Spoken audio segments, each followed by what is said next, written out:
Watch curling.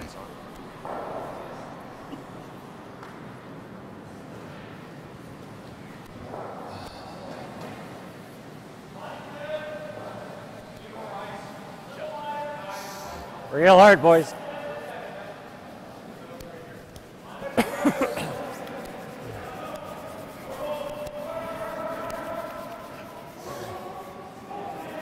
Let's get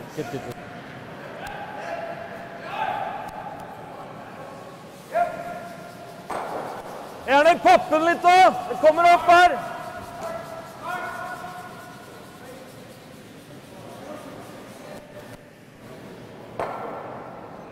Hold den ute der. Ja, linja er tight. Welcome back to the Cactus Pheasant Classic here in Brooks, Alberta. My name's Paul Webster, sitting alongside Pete Stetsky. Pete, take us into this game. We decided to feature a huge battle today. Team Pants, Thomas Ulsrud of Norway, taking on 2010 world champion, local favorite, defending champion Le Bonspiel, Kevin Cooey and his team. Taking a slightly different angle to the sheet here. We have cameras on sheet 3 and 4, but Cooey Ulsrud is a game we couldn't pass up, so we've opted to use our sheet 3 camera over on sheet 2, so slightly different angles. Super director Dan will be working alongside executive CEO Jerry Gertz to get this production underway. Not only could we not pass up this game, but we felt there was no way we could show you the Korea Murdoch game due to lack of interest. Again, my name is Paul Webster. This is your first broadcast here at curlingzone.com. We do encourage you to like the broadcast. So on the YouTube link, you'll see a thumbs up. If you're watching directly through Curling Zone, it'll be in the top of the screen. Again, just find that little thumbs up. It just helps us maintain some sponsorship and keeps this free streaming alive for years to come. Kom igjen, for Ektan! Hard! Linja er bra! Hard! Kom igjen! Kom igjen, gutter! Kom igjen! Så lenge det er liv inn! Så lenge det er liv inn! Kom igjen! Kom igjen! Kom igjen! Ja.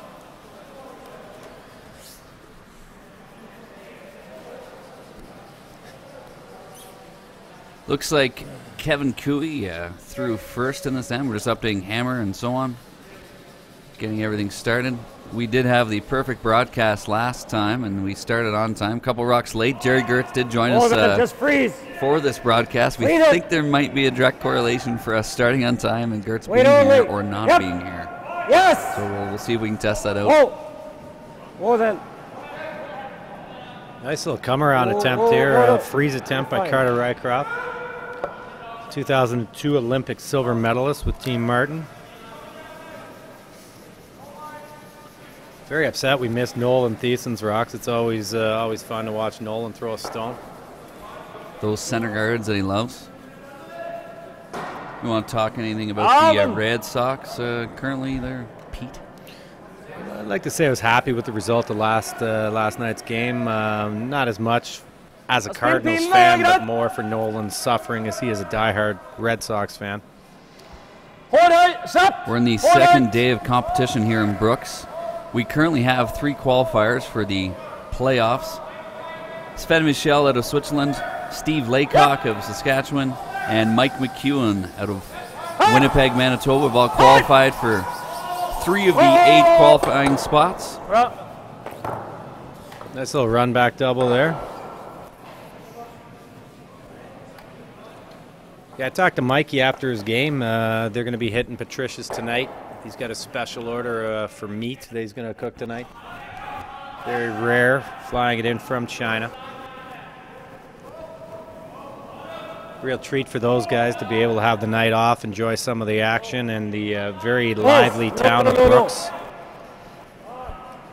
Winner of this game goes on to a B qualifier against Team China, Liu Lui.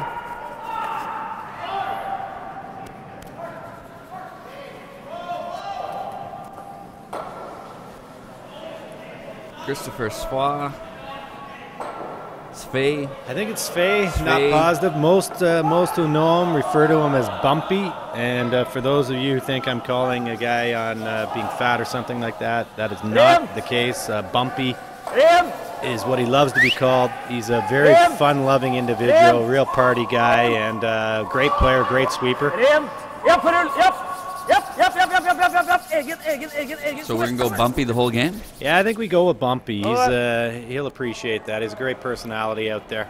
Real fan favorite. One of his biggest fans is probably himself. I know. Okay, Bumpy it is. Sponsored by Loudmouth Golf.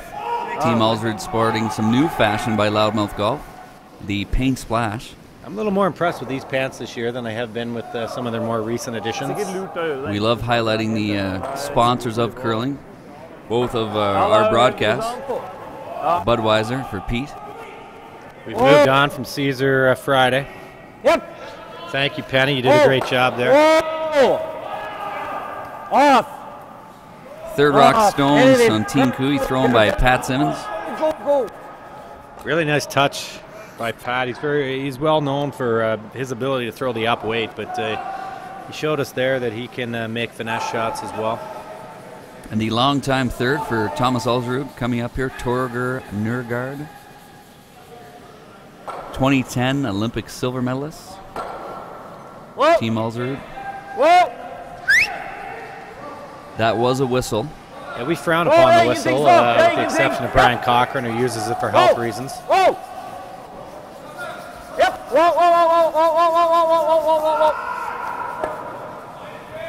Nice shot there by Torger.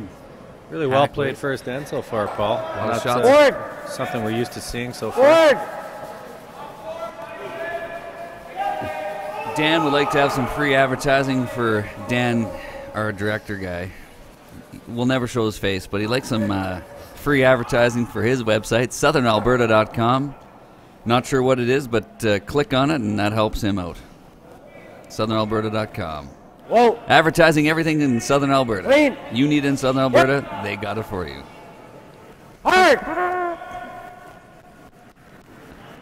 Pat Simmons with his second. Trying for a little inside roll here behind the center guard. And got a little bit too much roll, but changes the look for Team Ulsrud. Yeah, it looks like they're going to play the run back now.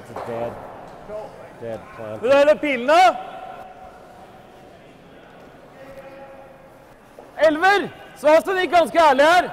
It means please throw peel. Once it comes across the line there, it's smooth. We had Team Adin playing last time, and Pete took some quick Swedish lessons. He did the same once we knew we were looking at Norway. So a little more comfortable with my Swedish translation than Norwegian, but I'll do my best. Oh, that Torger. means good shot. Boom. Torger Nørgaard with his raised takeout. Almost fully buried. Not even close, actually, from this angle. So Paul's also had a couple seasons, apparently. I've had a single there. Just trying to change the angle this game. So Cooey probably sees half a rock there. You'll probably see him come down with interim board weight. Good board. Good board again. What do you think? I think it'll be a little straighter. We watched Kevin a little early this morning, but also did a game with him yesterday, and this is the one shot he's been struggling with. It's just that board weight and not really setting it. We're not getting as much curl as they were expecting at the start of this event. Today we're seeing a little bit more, but you know, these type of shots, we've seen some great ones, but we've seen numerous of them missed on the straight side.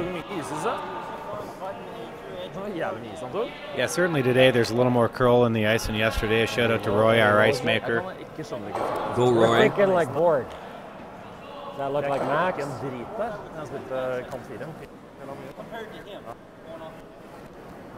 Kevin just getting some insight from Carter Nolan on the ice. They don't want to be at max ice here because they want to bring those sweepers into play. Off! Clean, yep! Picked. Ingenting, Torger, ingenting. Wow, is that a bad break there?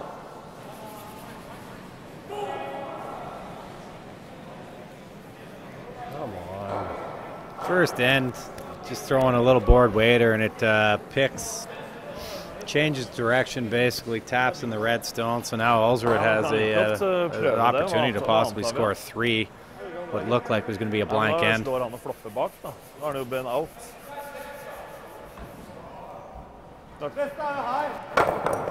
a lot of our teams making sure they have a brush down the whole time when it's close. That's the one thing that didn't happen there. They were right off that one when it picked. And, you know, we don't see too many of those in today's game, but little pieces of gripper or even if there's a hairbrush out there can affect the stone. And that was a huge turnaround. In 8 games, if you can get 2 or 3 to start the game, your chances of winning go up substantially.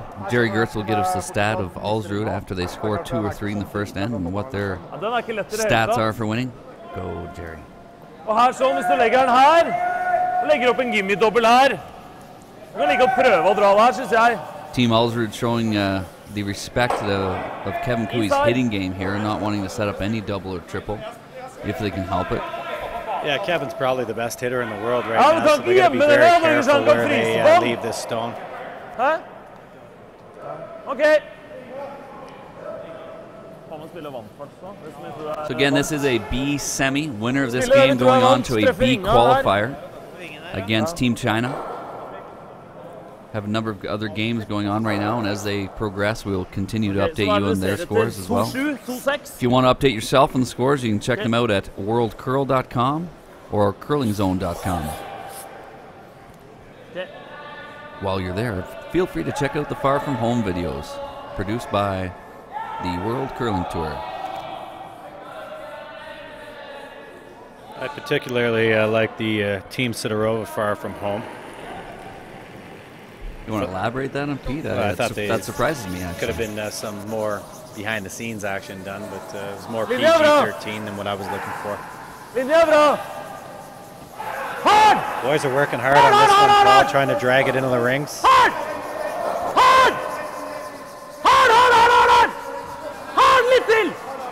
Just want to get a pass out, not to leave a double. And I think they just got in position. Yeah, that actually ended up, looks like in a pretty good spot there for Norway. Raised triple?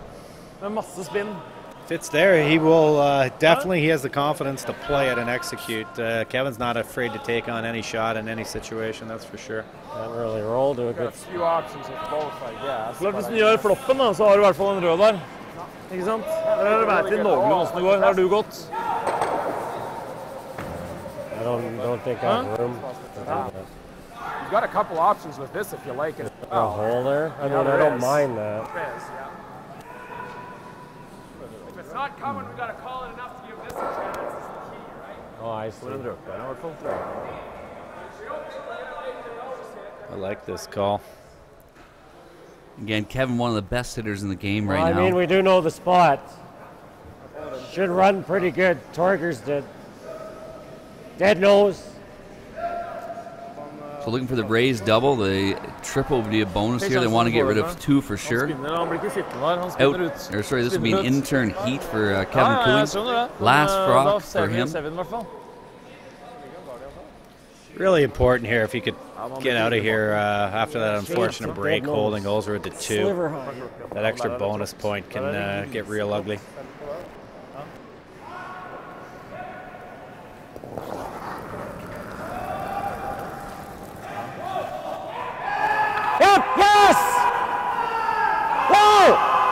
Really close here, trying to get action. Oh my goodness.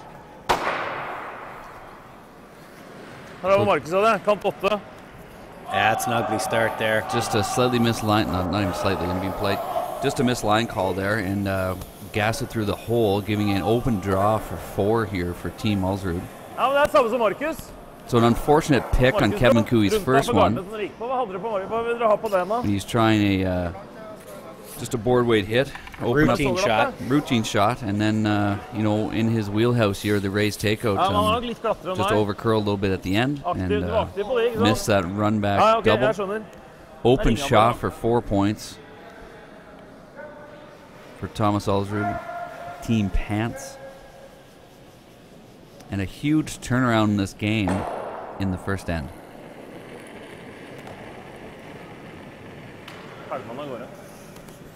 Hold den varm. Den ikke lang, den aldri lang.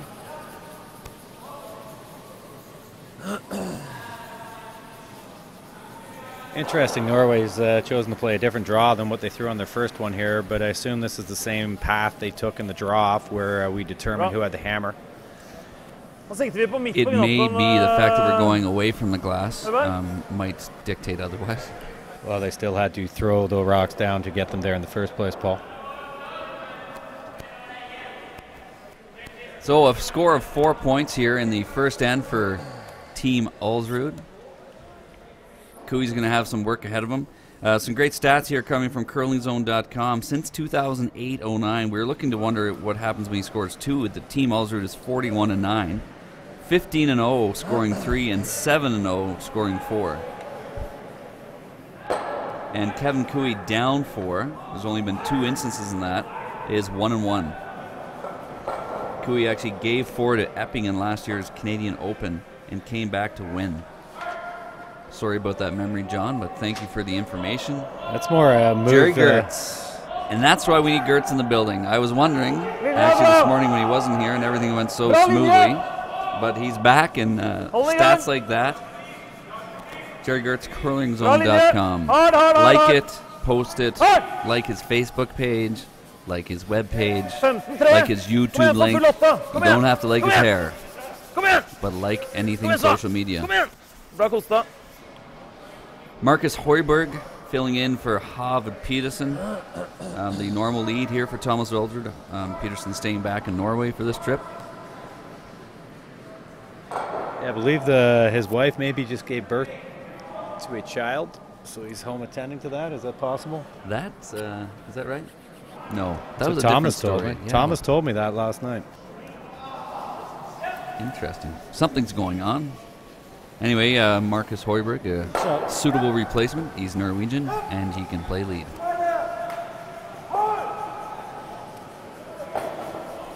A lot of work here for Team Cooey. I'd like to get a deuce back on the board here and close the gap. Down 4-0 after the first end. Yeah, really important for, if nothing else, just their own body language, etc. If they could bounce back with a well-played end here, put 2 on the board, and then start trying to chip away at that lead. Beauty of the 4-rock rule is it does afford teams the ability to come back from deficits. If you're ever going to drop 4, I would say probably the first end's the best end to do it. Timely, I guess. Yes. So Marcus Hoiberg, Ulsrud electing to bring 2 rocks in the rings. 11. Just right in the note. Just.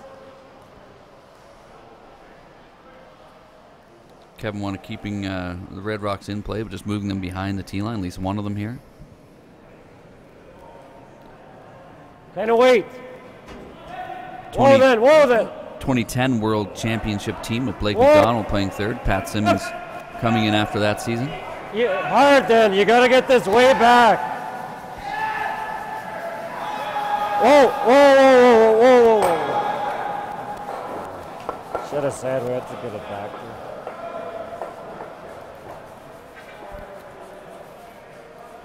Team Cooey qualified for the Canadian Olympic Trials, the Roar of the Rings, first week of December in Winnipeg, Manitoba. One of 6 teams pre-qualified.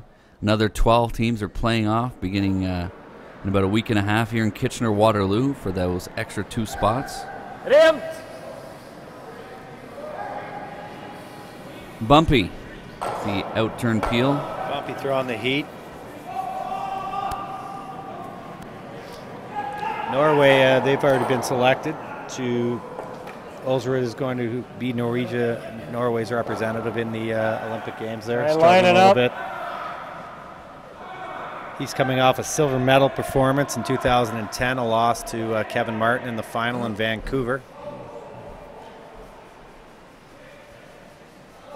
I think he probably played in the 2006 games in Torino as well. Kind of wait. After his countryman Pal Trolson won the gold medal in 2002 in Salt Lake City over Kevin Martin. What? Whoa. Hard. Whoa. Whoa then. Jerry again on top of it. Off. In-turn freeze attempt here for Carter Rycroft. Over curl a little bit. Might see Bumpy be asked for the heat here. Thomas actually just going to keep that rock in play. Prøv å ikke touche den! Det blir ikke så bra! Vanlig! Det går ganske rett her, små! Translation, please, Pete. Translation is to keep your weight up, and the pro side just hit and roll towards the center. If you jam it, it's okay. That's exactly what he said. Exactly what he said, word for word. He obviously didn't get the instruction because he's come out with more of a control weight. Bumpy with his second rock here in the second end. 4-0 lead for Team Ulsrud. Trying to keep that one rolling out isn't a big deal for them right now. Yeah, he did say that was the option to lose a shooter. It's okay as long as he killed the yellow stone. You need a couple more feet. Want to move this? Move this a foot. Jeg går ganske rett på Altan der. Ja, bra satt. In-turn bump here for Carter Rycroft. Det helt klart. Kevin opting to keep all the rocks in the house right now. Could throw a guard here and play around, but getting a little bit deep now. Yep. He's sort of trying to create a wall with those two red stones. Whoa! Whoa! I said Carter might be a hair light. They're ignoring Kevin's line call. What are you doing? Whoa, I said. Whoa! We've seen numerous times in this event teams complain that they can't hear people, so they're using a lot of hand signals. Yeah, that one didn't work out very well. Might be able to make a double on these two stones now. Vanlig! Det går ganske rett, Torger! He's just going to play the roll in front of it, though, Paul. You don't see a lot of heat from Torger or Thomas. They can throw about 5-6 second rock if needed, but where you see if this is a team Dean from earlier today, you'd see Sebastian chucking heat here and trying to get any action of those rocks out of the rings. Oh, what was your name for Swedish guys bringing the heat? The meat cannon. Meat cannon. Yeah. Yep. Torger Nørgaard with his first here in the second end.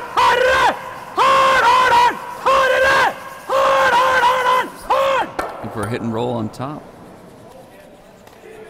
Kevin will be thankful for that one. And a slight over curl there for Torger. Det veldig naturlig å gå den veien, men be om andre hånda, du. Gjør vi det? Better looking house here now for Pat Simmons. Yeah, Kevin's got a pretty good chance to score his two now for sure. Thomas did a little bit of the work there, getting rid of that red rock for Cooey.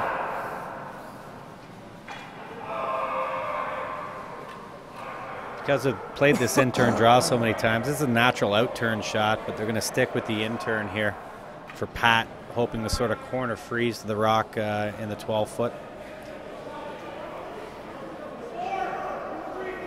Oh, we just need a 4. Let's get over curl. Hard. Big Carter using the hand signals now to make sure Kevin knows what they're talking about. Freeze on the yellow. Freeze on the yellow. Gotta go line. Whoa, whoa, whoa, wait only. Whoa, whoa, whoa, whoa. Whoa, whoa, whoa, whoa, whoa, whoa. Went with a little audible there at plan B. As opposed to the corner freeze, they ended up freezing their own shot there.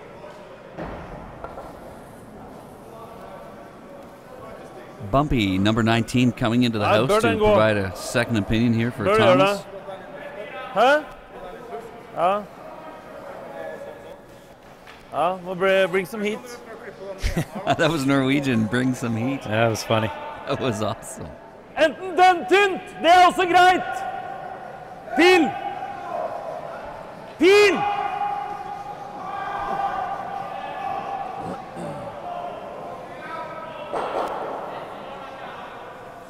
Du spiller out-den. Poenget er at du vil ikke ha den her for tjukt, for da dør den i den. Den må være tynn, men planen B er jo at du kan ta den tynt også, klippe den tynt, det er greit. Men liksom treffer du tjukk halv der, så dør den der, ikke sant? Den er tynn. Ja, men det kan vi leve med nå. Pil, og så en tredjedel.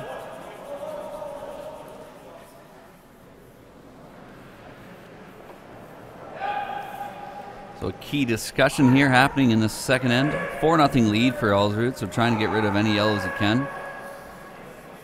He clearly said earlier, bring some heat, so we'll see the heat coming from third Torger Nørgaard.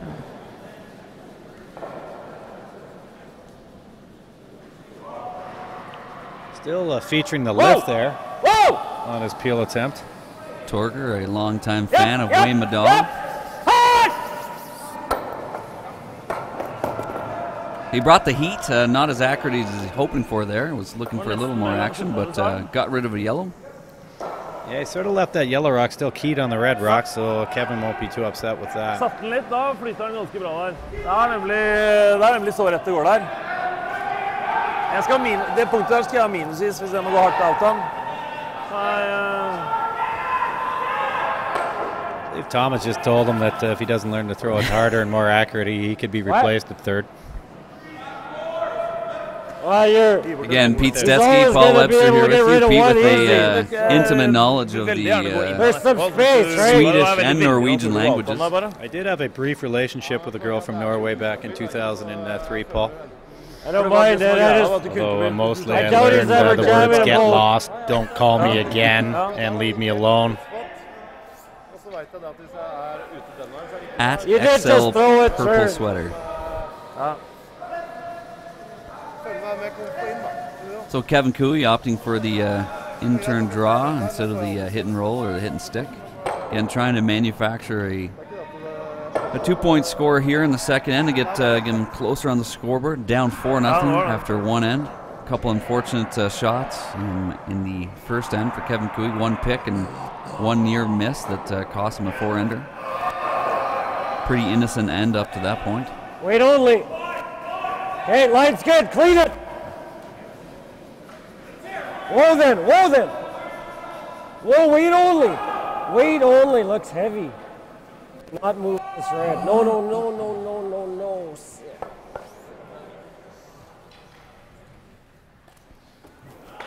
Trying to get to the nose of that yellow. The nice thing is for them that red one didn't move into a really bad position. He was concerned to move too far back, but it's still okay.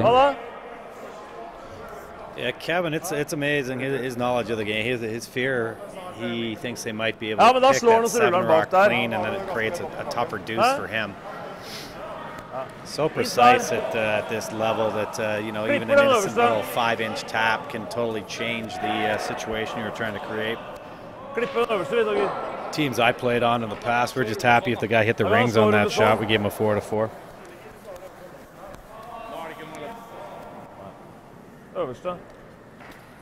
So Thomas Ulsrud going to bring his own heat here. Definitely going to be losing the top one. Yellow, back yellow should be pretty close to sticking in there, but he's trying to create some sort of double. Kevin won't have a great spot to put the next one. We'll decide to see. It will be some sort of draw. Probably be forced to throw an in-turn out on the 8-foot there, but like you say, if he doesn't make it perfectly parallel, there will be a double.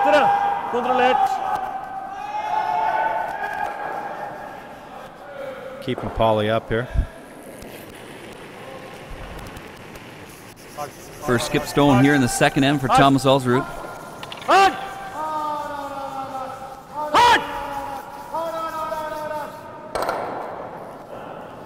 Tell you, Bumpy reminds me of Paul when he sweeps. Maybe it's they have similar body type and sweep on the same side without a gripper, but Bumpy looks a little bit like Benny Heebs. I know the brush in his hand. You just cringed, but Ben's not listening to our broadcast. He's on the ice. If he heard me say that, he might hit me. But we'll test Dan. Dan, if you can grab some old video of Ben and put him side by side to Bumpy sweeping there, it'd be great. We'll look forward to that. I think Bumpy is a very underrated sweeper, and as we'll find out during the while, we might not. This game might be over pretty quick. Trying to hit it fairly thin.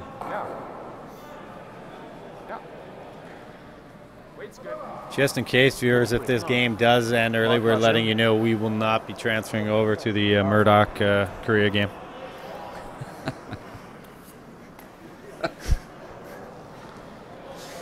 Okay, first skip rock here for Kevin Cooey, second end.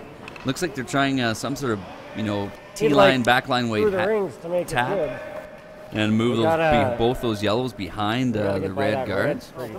Chance to set up a possible 3-ender here if Kevin makes this really good. He can get a miss out of Ulsrud.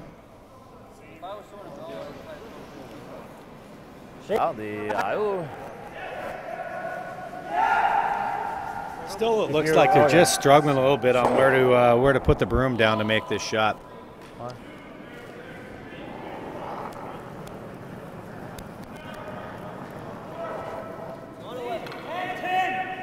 Whoa! Off! Stay close! So they're looking for a 10. They got it. Line's going to be critical here. Right off! Wow. Oh! A fortunate result there. Good audible by Pat Simmons. It might just be bring the heat double there in that red if he ever went through it. I don't think he hurts himself. No, there's certainly no hole. Enda litt mindre, og jeg skal spille pil, gå litt inn. Kommer ikke til å køle. Looks like he's opting to try to take on maybe the out-turn double, Paul. I like it. Bring the heat. Thomas Ulsrud's last shot here in the second end, having a 4-0 lead against Kevin Cooey. Sure that would get by that red.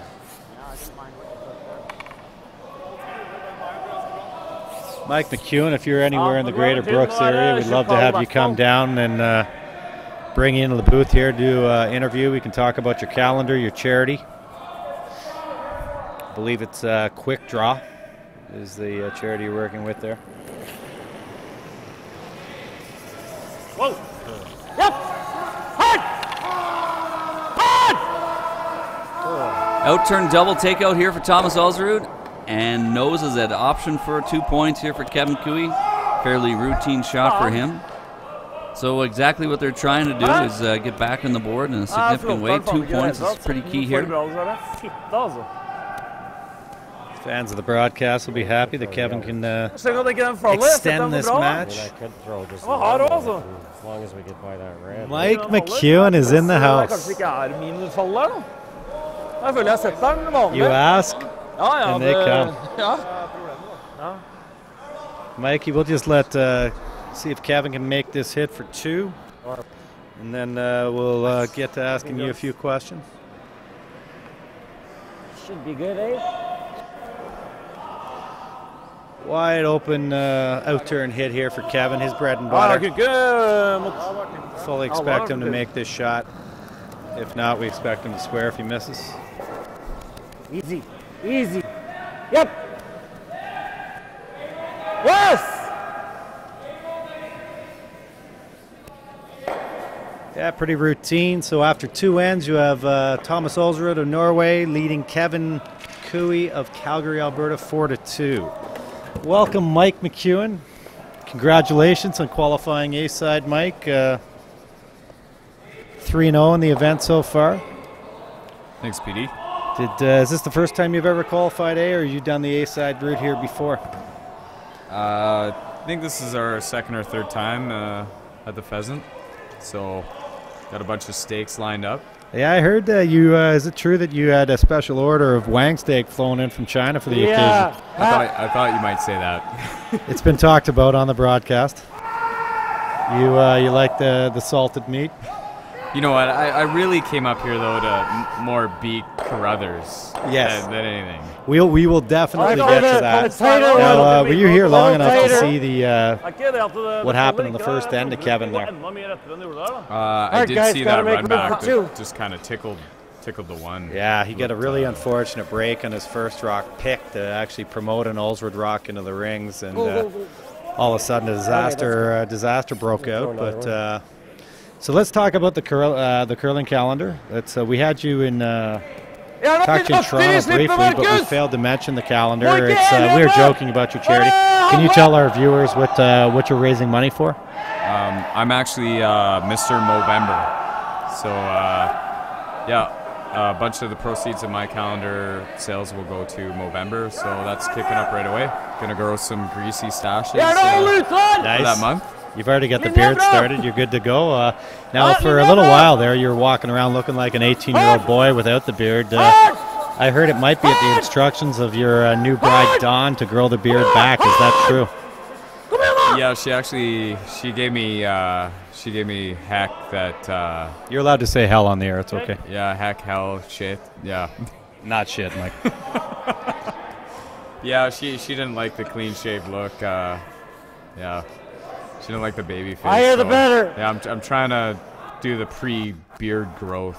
Get the stash going. Well, it looks good. It looks good. A lot of feedback on the calendar. The ladies are loving it. Paul's actually bought 6 copies. He's hoping after this broadcast you'll sign his copy for him. I bought one off of Benny Heaps. There's a lot of debate. Do we feel that Benny's maybe stuffed his jockstrap? What do you think about that, Mike? That was a foot less ice. Yeah, me and I've heard from lots of the lady fans that they can't look at him the same way. I think he's stuffed. Yeah, I mean, the word is out on Benny. It's probably time he should just come clean on that, not unlike Lance Armstrong and his scandal. What else is going on, Mike? You're getting ready for the first Grand Slam of the season. We've just been informed that you've played in 8 consecutive World Curling Tour Bonspiel finals. Big win last week in Portage. This could be your 9th final in a row. You got to be pretty proud of that consistent success on the tour at the very elite level. Yeah, I mean, we did have that ugly. We had that ugly streak of I think 7 second places in a row going for a bit. So definitely nice to win last weekend. But I mean, yeah, level of consistency of our team is, pretty proud of that.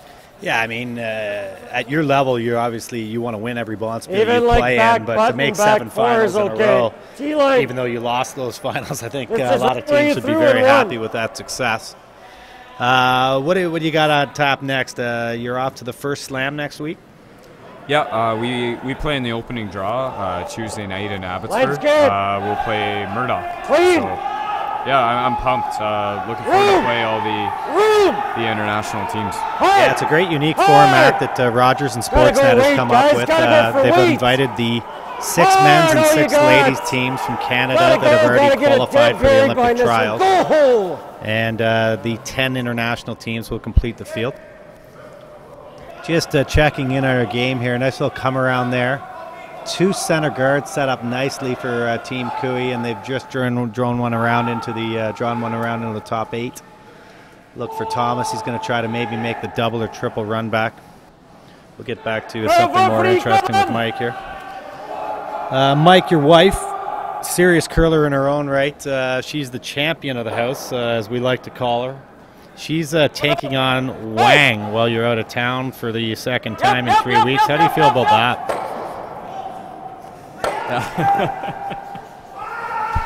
This is what happens when you go on the road. Jeez. You go on your road and your wife just can't stay away from playing with Wang?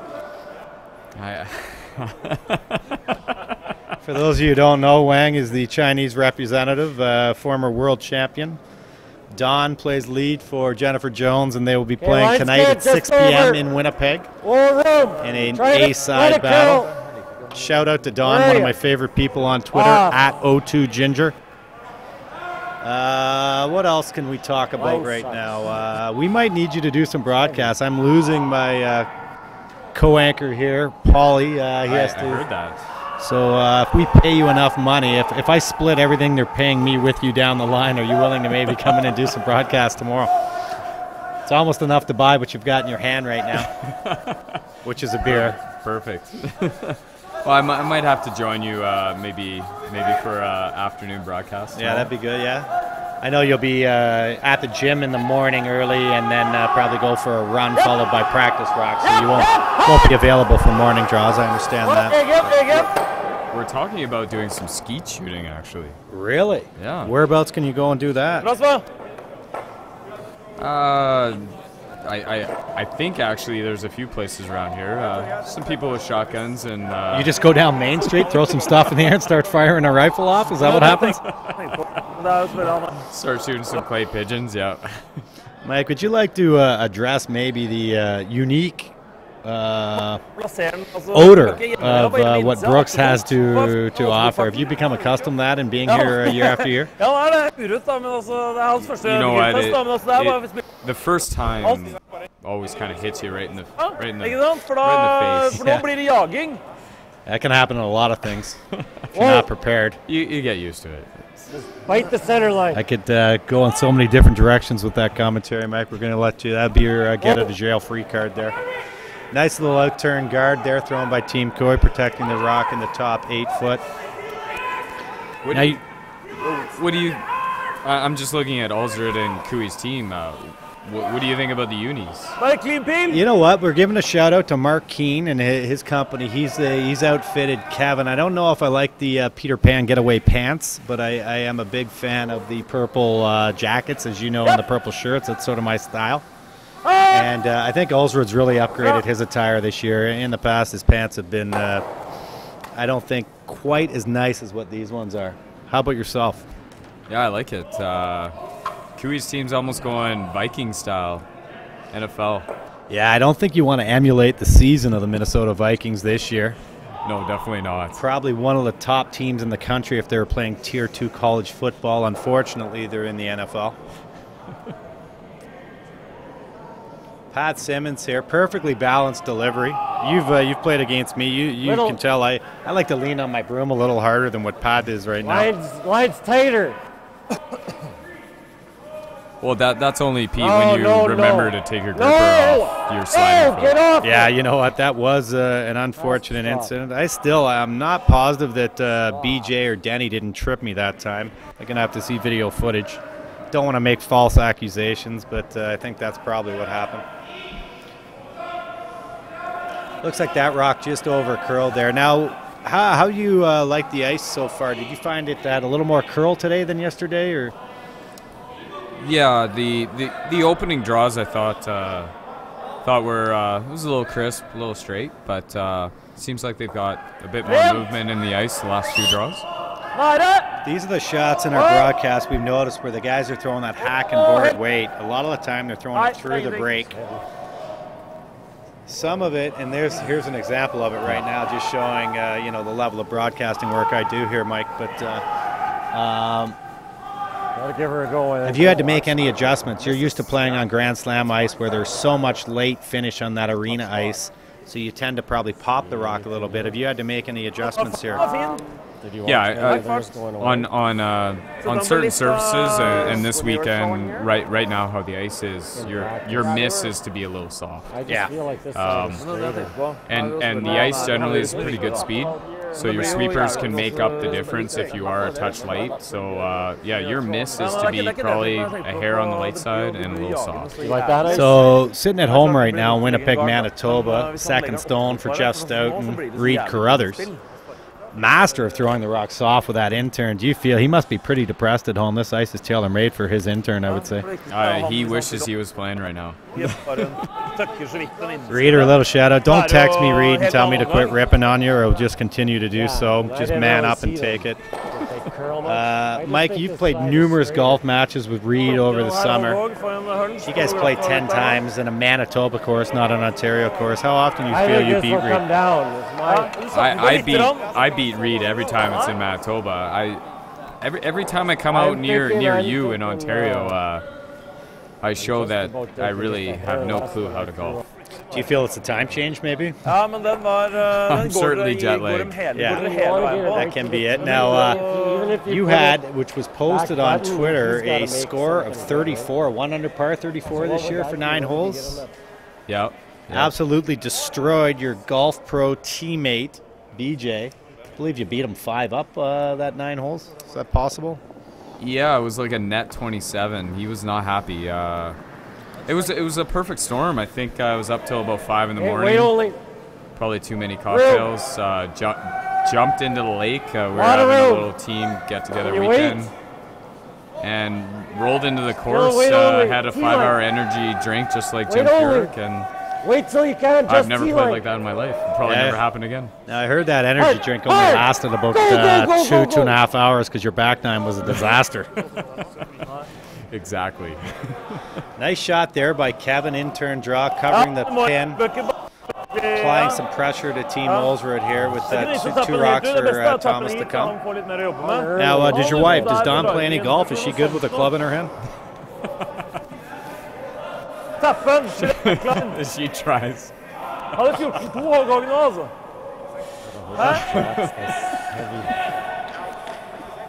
Ja. Get an opportunity to play much golf with Dawn. You know what? She's trying, though. She knows how much I love golf, so she's giving it a go. I hear you. Just to be a part of things. I always had more fun playing with any girlfriends of mine on the back nine. If you know what I mean. See, the problem with Dawn. Wow.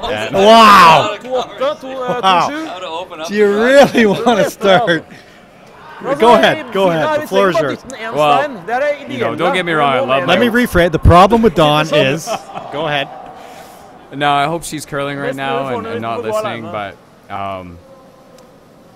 she thinks golf should be like about 3 holes long, nice and quick. Second get out of jail free card for Mike today. So yeah, I'm trying to work on that. Anyways. Yeah, you sort of dusted off that one pretty fast. Yeah. Nice little intern here coming. Their boys are working hard. Need to get this by. Good shot there by Thomas to actually eliminate that stone. Now, you've played both these teams numerous times. You're going to run into Kevin in the trials for sure. Both of you will go in as favorites. How much have you played against Thomas? Have you played Ulsrud very often? Yeah, actually quite a bit. Yep. And what would you say the strength of their team is? Like what, they had a lot of success there. They were probably the top European team in the world for a while before probably Adin's taken that over now. But what's the strength of their team besides their wardrobe? And that's probably the difference between Adin and Ulsrud. Ulsrud is really good at the soft, kind of bump stuff around, little tippy-tappy kind of stuff. Whereas Adin's more of a power team in my mind. Yeah. And they've come a long way in improving their soft game. But that's definitely how Ulsrud, I think, really made his mark. Is making the soft touch kind of his forte. Yeah, that was on example there on his last shot. Kevin's trying to follow him down here and probably end up forcing him to one. Samme slaget. Looks like a force here. Not a bad situation for Kevin. If he can score a deuce, he can tighten the game up to 5-4. Who do you think, Mike, will come out? 2 teams come out of the pre-trials. If you had to make a prediction, who do you think might get out of that pre-trials in Kitchener starting in about 2 weeks? Putting you on the spot there. Yeah, I mean, from what I've seen, you kind of got to go with Jacobs. They're playing with a lot of confidence. They laid a beating on Lecoq yesterday in Gatineau. Beat him in 5 ends. I saw that on Twitter. Yeah. I think they're playing really well, playing with a lot of confidence, solid team. I don't know, that second spot's tough. I like Gushu. I mean, Brad's, he's got a younger team, but he's an amazing player. He's pretty consistent, so it's hard not to go with Brad. You'd like to think there might be an upset. So I'm kind of leaning towards Jacobs and either a Gushu / Dark Horse. Yeah, getting back to our game there, Ulsrud made the easy tap back for 1 to take a 5-2 lead. I tend to agree with you. I think very hard to bet against Jacobs. They seem to be on a really serious run since winning the Brier, and I think Gushu, I think he's got a great young team there. Very impressed with his young guys and himself. The best I've ever seen Brad play was probably in the Brier last year, so they certainly have a great shot. Unbelievable at the Brier. His team played good, and I watched the whole thing, and Brad almost single-handedly beat just about every good team at the Brier. Yeah, it was amazing to watch. Now, maybe even a more difficult question due to, I think, the parity in the field, but who would you predict as 2 teams to come out of the ladies? And that's just it, the parity in the field. I mean, any pick is probably a decent pick. in the field. Yeah, last night a lot of talk in the booth here about Laura Crocker due to the fact that they're one of my picks. Yep. She's from Laurier, as is Paul and myself. So that's the only reason. It's not that we find Laura super hot or anything like that, or we really want to watch her curl on TV. That's not a good-looking team at all. No, no. Speaking of which, you're really good friends with Haji. We touched on this before. Colin massively overachieving with Jen Gates. Yeah, she's on the Crocker team too. Yeah, she is. She. I'm aware who's on the team. You don't have to tell me. I'm up to date on my curling, buddy. Colin, there's a little tweet today saying he may be being replaced as 5th player by Mark Keane. That's good. Mark finds he adds very little value from a curling perspective and that he's a shameless self-promoter. Do you think he's being a little too harsh on Colin, or has he hit the nail on the head there? That's pretty accurate, actually. Yeah, you know what? If I had to do a Wikipedia profile on Colin, that would probably be word for word what I'd say. And knowing Colin, being a shameless self-promoter, he's probably listening in right now, just waiting for a tidbit. Yeah, he's probably touching himself right now. That's too far. I'm going to withdraw that comment. We just heard from Rita Rama. You are the best color commentator ever for curling. I think he's talking about you, Mike. So thank you, Reed, for that input. To your good friend, Mike. Getting back to the game here, it's started as a normal end where Ulsrud tried to draw the forefoot. They slipped a little deep. Corner guard thrown up by Kevin, and now it's getting a little messy if you're Norway. A little wider. Kevin looks like he's going to have the opportunity to get some rocks in play. Do you ever, Mike, do you ever go to, if you're desperate, not that you ever get down in games, but if you were to ever get down, is the double corner guard, is that sort of a thing of the past now? How heavy are you? We don't see nearly as much of that going on anymore. Room. I've actually seen it used against us, just for the single purpose of eliminating that crosshouse peel. Yeah. On the corners. So I have seen teams throw it. It'd be pretty rare where we would use that in a situation where we'd probably spread the corners out. But but I have seen teams use it. Horn left. Thomas going with the run back here.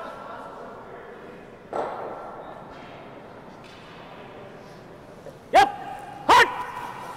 Push. Bumpy here, featuring peel weight. Wow, that's that really creates a nice opportunity now for Team Cooey. He, unfortunately for Ulsrud, he missed the back one in the rings. He's rolled for a double corner guard now, and if Kevin can find a way, albeit not easy, to get one tucked in behind those two. Not only does he have a chance at a deuce, but he might even be able to hang a field goal up there and tie the game. Here, right? For time. Yeah. Now, Mike, you've been in this Bonspiel quite a few times. I think it's worth a try. I've heard from all the players. This is my first time here, but I've heard this is generally considered the best or one of the best stops on the World Curling Tour. How do you feel about that? Yeah, I mean, that's one of the reasons why we're playing 4 events in a row. Between playing in Portage at the Canada Inns and here at the Pheasant Classic, it's 2 events that we just couldn't miss. The amount of T-line back just behind the just the amount of effort they go into putting on good ice and an atmosphere for the players between the 2 events. Bringing in world-class commentators. All you got, go. That's a bonus. That is a bonus. I have seen a bunch of people in the patch laughing and enjoying themselves, so hope they're laughing with and not at. I'm very sensitive. We want to give a shout out, Mike, to Penny at the bar upstairs here. Does a fabulous job. If you're looking to have a Caesar, just tell her to make it nice and tight and she'll do you up nice. She does a great job. She's got our executive producer here, Dan, just looped. Paul's taking a break right now so he can sober up. But shout out to Penny. Mikey, we'd like to thank you for coming in. We're going to let Paul slide back in, or maybe you want to stay, work a little bit with Paul, because as Paul will tell you, I have to take numerous breaks because I'm getting into my mid-40s. So nature's calling, and I'm going to pass this off to Paul.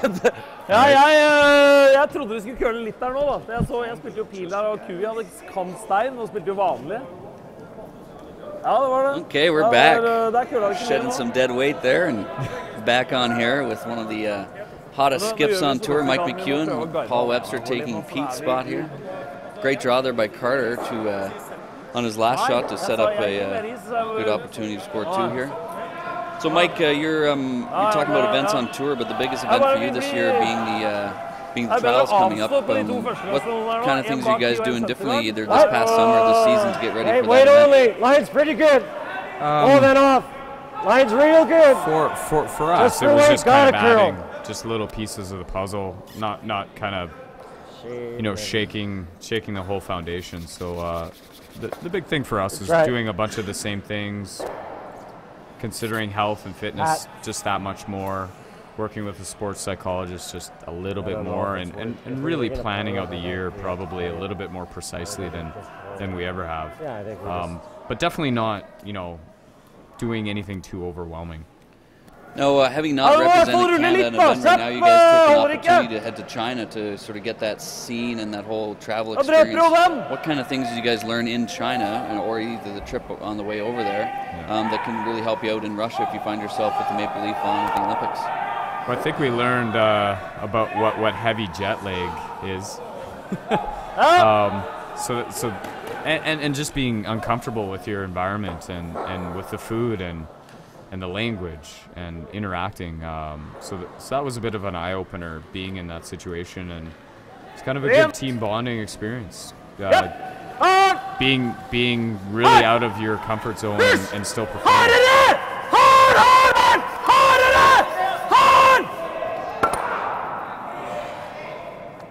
Good shot there by Torger Nørgaard.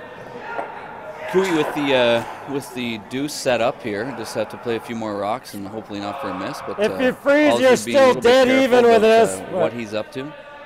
But Kui's trying to chip away at that 4 points that they let go in the first end. I don't think he can touch it. Again, if you're just tuning in, Kevin had a pick on his first one in the first end. The second one, it was a run back double and just gassed it through a hole that possibly wasn't there with the weight he was throwing, and unfortunately gave up 4 points to start.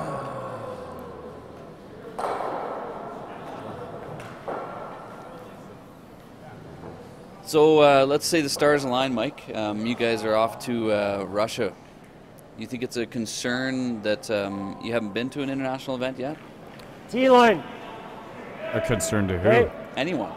Right? What the viewers sometimes forget about, and I say that with some background information, that we've had numerous teams go to the Olympics, and that's their first international event. Hard line. I think it says a little bit about our sport in Canada, about the depth that we do have. And it's not uncommon for that to happen. I think at least with the Canadian situation, that the depth of the field that we have and the amount that our teams play on the World Curling Tour, that whoever wins will have really good experience against any of the Olympic teams that they're playing. So I'm not too worried about that situation as far as the competition wise. It might just be wrapping your head around the whole Olympic experience about what's kind of happening. But to be honest, there's hardly any teams that even have that experience other than Kevin Martin. Yeah, we look back in our last few Olympic representatives, I think 3 of the 4 of them, that was their first international competition with Cheryl Bernard, Brad Gushu, and Shannon Clyburn, all going for their first World or Olympic Championships at the Olympics. Almost a huge miss there. They got lucky catching that yellow, but you'll see Kevin probably make a play on that one. Løsa jo greit Trying to figure out the ice still here. Først skulle være greit. Is that, do you think that's completely buried, Paul? Can he maybe touch that back? Do you have any of this? I think so. I think so we just got some input from Pat. He can't see too much of I think you that just red draw, and if you curl and tap. So just to get an indication of the ice conditions, you're playing in Abbotsford next weekend. Your assumption would be you'd be making this tap back all day. Yeah. The ice would allow I don't think you really want in Abbotsford, traditionally slam ice would have quite a bit of finish with backline just for bait and hitting a rock that's completely buried. you know, a shot that you're probably going to make more than often. Sometimes on curling club ice, it'll run a little bit straighter, and you know, your margin for error would be much less on this shot. Much more difficult in this situation. Yeah, we've been getting huge support to Roy today. He's got a little bit more curl on the ice, but again is trying to do as much as he can. But just a realization that the ice is slightly straighter than the conditions he's used to, which does dictate the strategy a little bit. So where they'd love to make a play in that red, the realization is that they've got to at least put the rock into a good spot for maybe Kevin to convert. Yeah, and at this point in the game, Kevin might be looking to do a setup shot. Even if he kind of freezes on top, he's going to have a good chance to score a multiple in.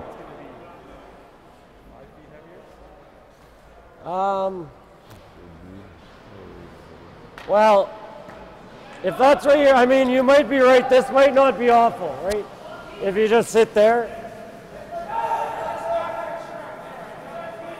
Yeah. I think you got to be throwing a little more than there, yeah. Again, just for the viewers at home, the only people we have mic'd up are the skips, so we're trying to get some insight from Kevin there in reference to what he would like to do.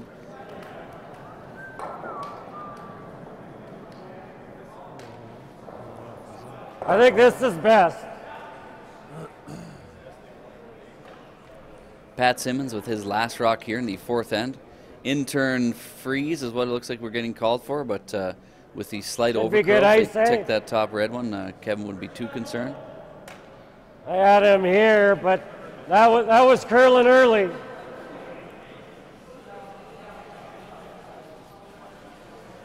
Big sort of a learning experience for some teams watching this, Mike. What we see a lot with teams like yourselves and Cooey and Ulsrud is ice reading becomes a whole team event out there, especially on ice conditions that you're really working at trying to figure it out. Can you sort of elaborate on that from, you know, how that's developed from when you played juniors to now when you're one of the top teams in the World Curling Tour? Wow. Yeah, I think the big thing with us is all four guys on the ice have a responsibility to be able to ice themselves. So it's not just the skipper calling where the broom needs to go. Off. Bortåger. Nei, ikke gjør det. Kanskje vi blir sittende.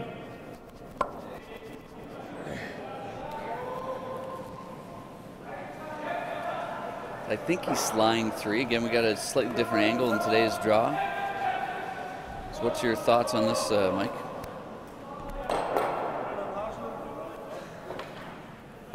I'm not sure, but it looks like if Ulsrud could kind of come off that side 4 one, he might be able to come right into that pocket and eliminate a bunch of Cooey stones.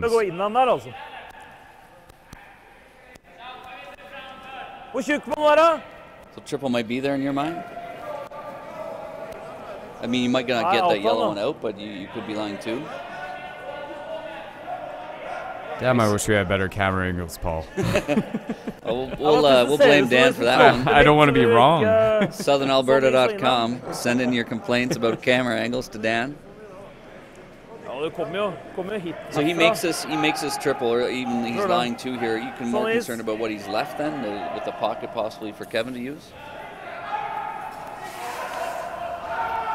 Does it look like Thomas is playing that little roll to the outside? Yeah, unfortunately we don't have Pete and his knowledge of the Norwegian language here to help us out, but I think he might be playing the in-turn hit and roll across, but we'll see what, I think we'll know in a half second here once he comes out with, as he's described it, the heat earlier on in this game.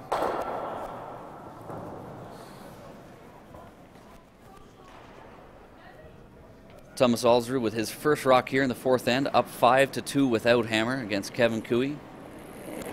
And this looks like he is chucking the bomb.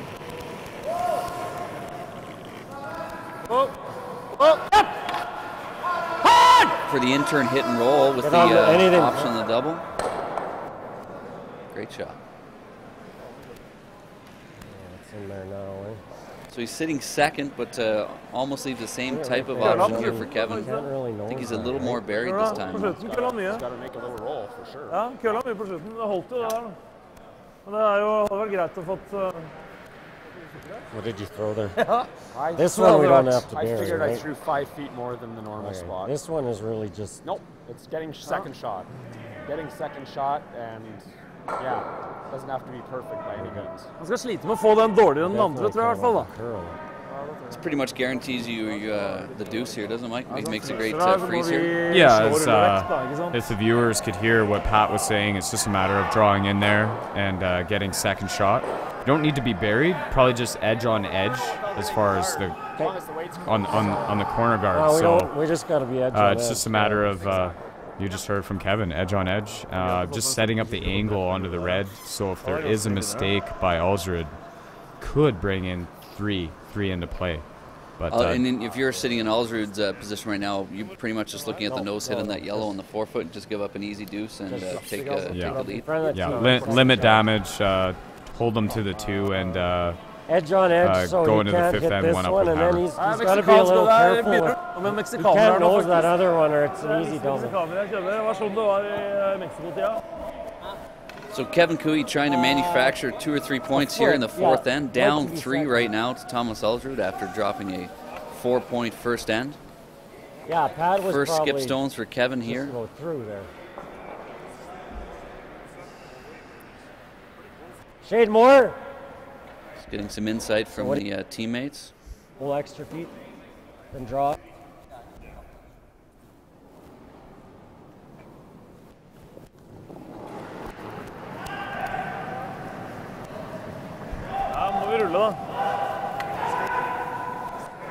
Oh, then, a lot of room. Line's good. Seen a lot of draws run straight with their uppercut indicating it is heavy. Clean it, unless you reel it. No, off. Kom igjen, den får du.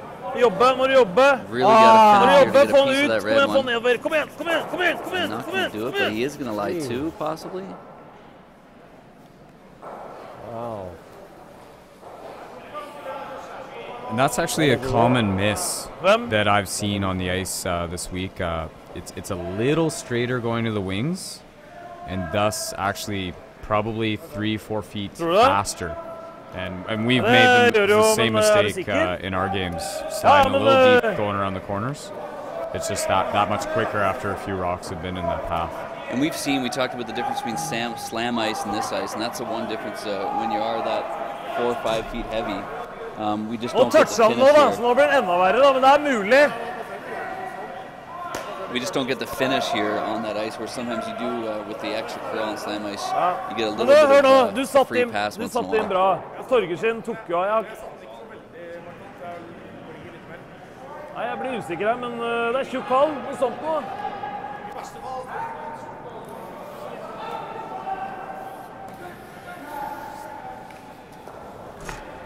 So Thomas Ulsrud, we're not sure what the camera angles we don't have. To see if we're assuming Ulsrud's sitting second shot here, so he's going to just hit this one, lie 2. Got to be careful when you're playing Kevin Cooey not to leave any sort of double for a possible 3-point score. No, definitely. If there's a player in the game that you don't want to leave a flat double, it's probably Kevin Cooey. Som sagt, vi sitter jo 2 hvis vi slår og ruller litt dit. No, I know. He should be just going heel. Okay. Last rock here for Thomas. That's sliding huge.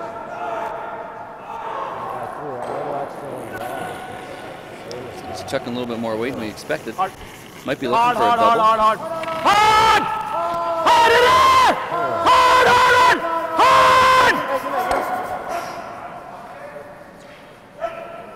Yeah, totally got away with it. No, they're going to measure up, so we're not totally sure who's second shot. Pat taking a look. So while they're taking a look, I'll wrap up the in-game interview here with Mike McEwen. Mike, again, on behalf of Pete Stetsky and myself, and of course, curlingzone.com. Thanks for taking some time out of your busy schedule now that you're A-side qualified here in Brooks, and good luck in the playoffs. Thanks very much, Paul. I'm very happy to get out of the seat and let somebody in much smarter and funnier than I back in. Mikey, again, thanks for coming in tonight. You're a brave man for posing for that calendar in your wife's underwear, and I hope you enjoy the wang steak tonight. Helst ikke hele, Perfect avmatsning. Nei, og så kan vi rippe, ikke sant, for da sitter vi der, og så kan vi begynne å rippe. Remember to chew it before you swallow.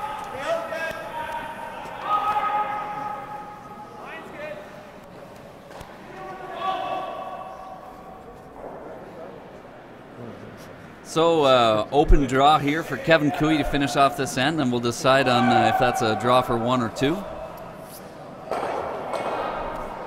I'm going to let you figure that one. That's a draw for 1 there. They decided not even to try the hit. They must have decided that, we're going to let you off the hook there because you were sitting in the wrong chair. You had a tough angle, but Kevin decided that second shot was definitely going to be Thomas, so he just elected to draw for a single. I missed a lot of that end, Paul. Pretty unfortunate result there for Kevin. Yeah, you know, they manufactured, they said that miss on Kevin's first skip rock, and that was really the end. He had the 2-point set up, and just a little bit deep, probably 3-4 feet deep on the way he wanted, and unfortunately, he got stuck with a single point there. Paul, heading to Twitter just briefly here. David Mather's a great player. I think one of the best young players in the game. Throws lead stone for John Epping. Come home from work to listen to Little XL Purple Sweater on the broadcast. Better late than never. Hashtag Pete wants Penny. Now, David, I'm not sure who Penny is, but I do have a bit of an idea. So if you can... I think that might be Bartender Penny. Ooh, yeah, wow. He's listening in. I thought it was code for Laura Crocker, sorry. David, Kitchener-Waterloo boy, so he's, I believe his girlfriend and Laura played together at university, although I could be wrong. David's a great young player and an excellent golfer as well, from what I understand, so I keep pretending that I'm going to invite him out to Coppenwood to play, but I'm afraid of how bad I'd lose to him, so I'll continue to fake invite him out to the golf course when I know he's not available. Back to the game here, Paul. Yeah, so 2-point lead and hammer for Thomas Ulsrud going into this 5th end against Cooey. A key force for Ulsrud in that last end. Can't believe I missed that Penny reference. Wow. Starting to slip. You got your back, Pete. Thank you, Paul. Thank you, Paul.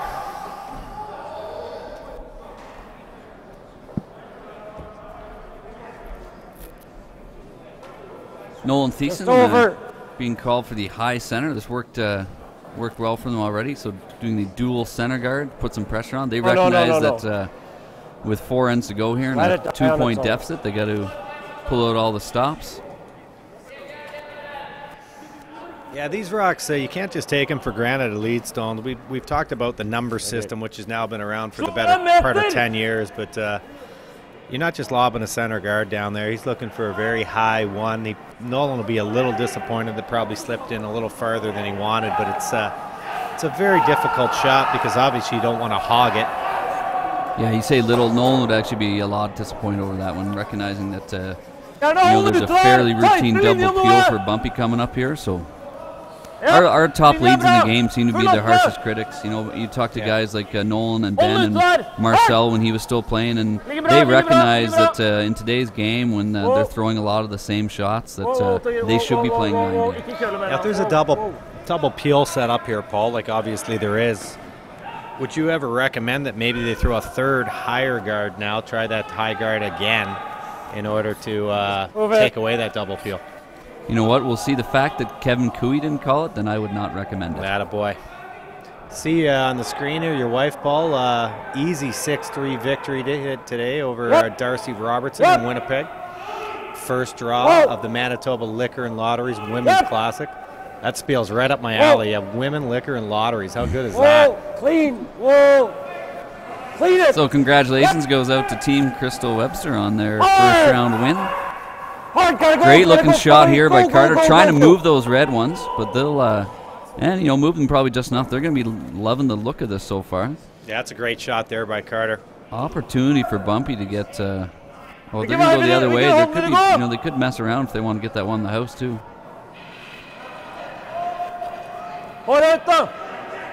I think they might go for the one in the house now. So yeah, it looks like he switched that call up. Double peel with the audible. I think Bumpy called himself for the triple. So we will be grading him on the triple, not just the double. And I didn't get the double or triple. Yeah, they went a little across the face there. I'm not sure if that was by design or not. I'd like to think so, but didn't work out for Thomas.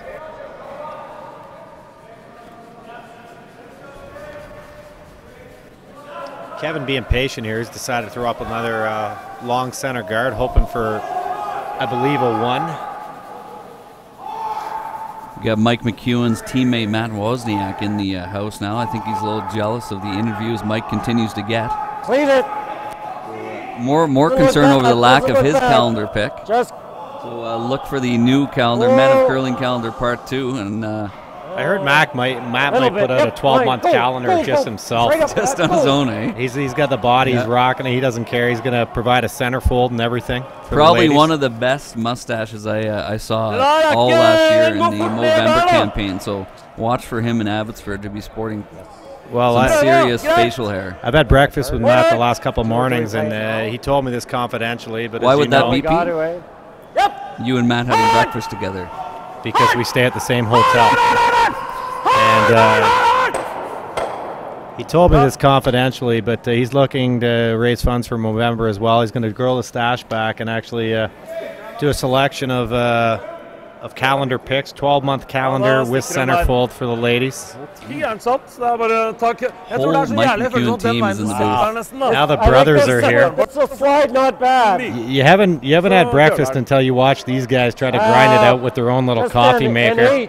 They rate each other's coffee on who makes the best coffee, who had the best press, who used the most amount of filters. 8, 9. I would certainly not win that contest because I have no filter whatsoever.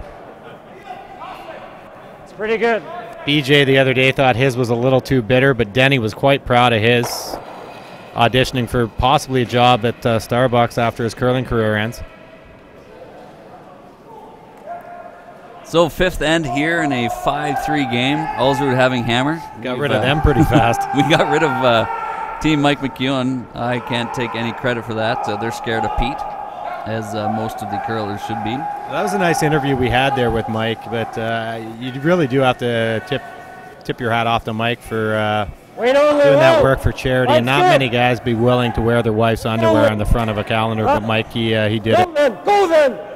We talk about their team being a really great example of a young team just sticking together and battling it out. They've been to numerous of these fields when in their young 20s when they were, they lose 3 games and they're out and keep battling. But what I love to see with that team is they just stuck together as a foursome, and now they're one of the top teams in the world.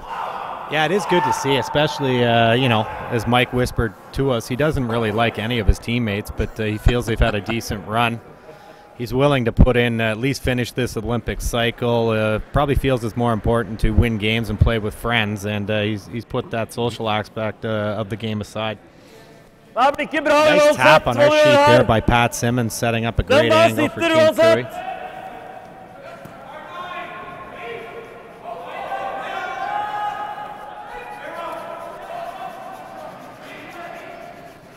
Thomas not sure whether to make a play on the rocks in the rings here or just rip the center guard. When I was playing second, I always preferred just to rip the center guard because it's a much harder shot to miss, and it could bump my percentages artificially higher, get me into the mid-60s. Yeah, Cooey's got something going here, but they do have to make a couple more plays, and we'll see how it fares in the next few rocks here. Torger Nørgaard chucking the heat. I'd say Torger's got more of a mid-80s fastball than anything you're going to see from a major league closer. More of a finesse peel there.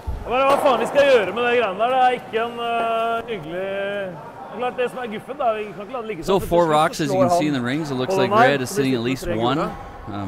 Cooey opting to throw another guard. At some point, Kevin's going to have to make a play on those rocks. Cooey throwing the yellow rocks. I was just listening to Thomas there. He was just telling his third I believe he said, can you believe the mess our front end has got us into here? We basically have no chance to get rid of these yellow stones. Where did we find these guys? Hey, just clean then, just clean. Bit of room. Vi kan ikke la det sitte sånn, for da slår han og sitter... Hard!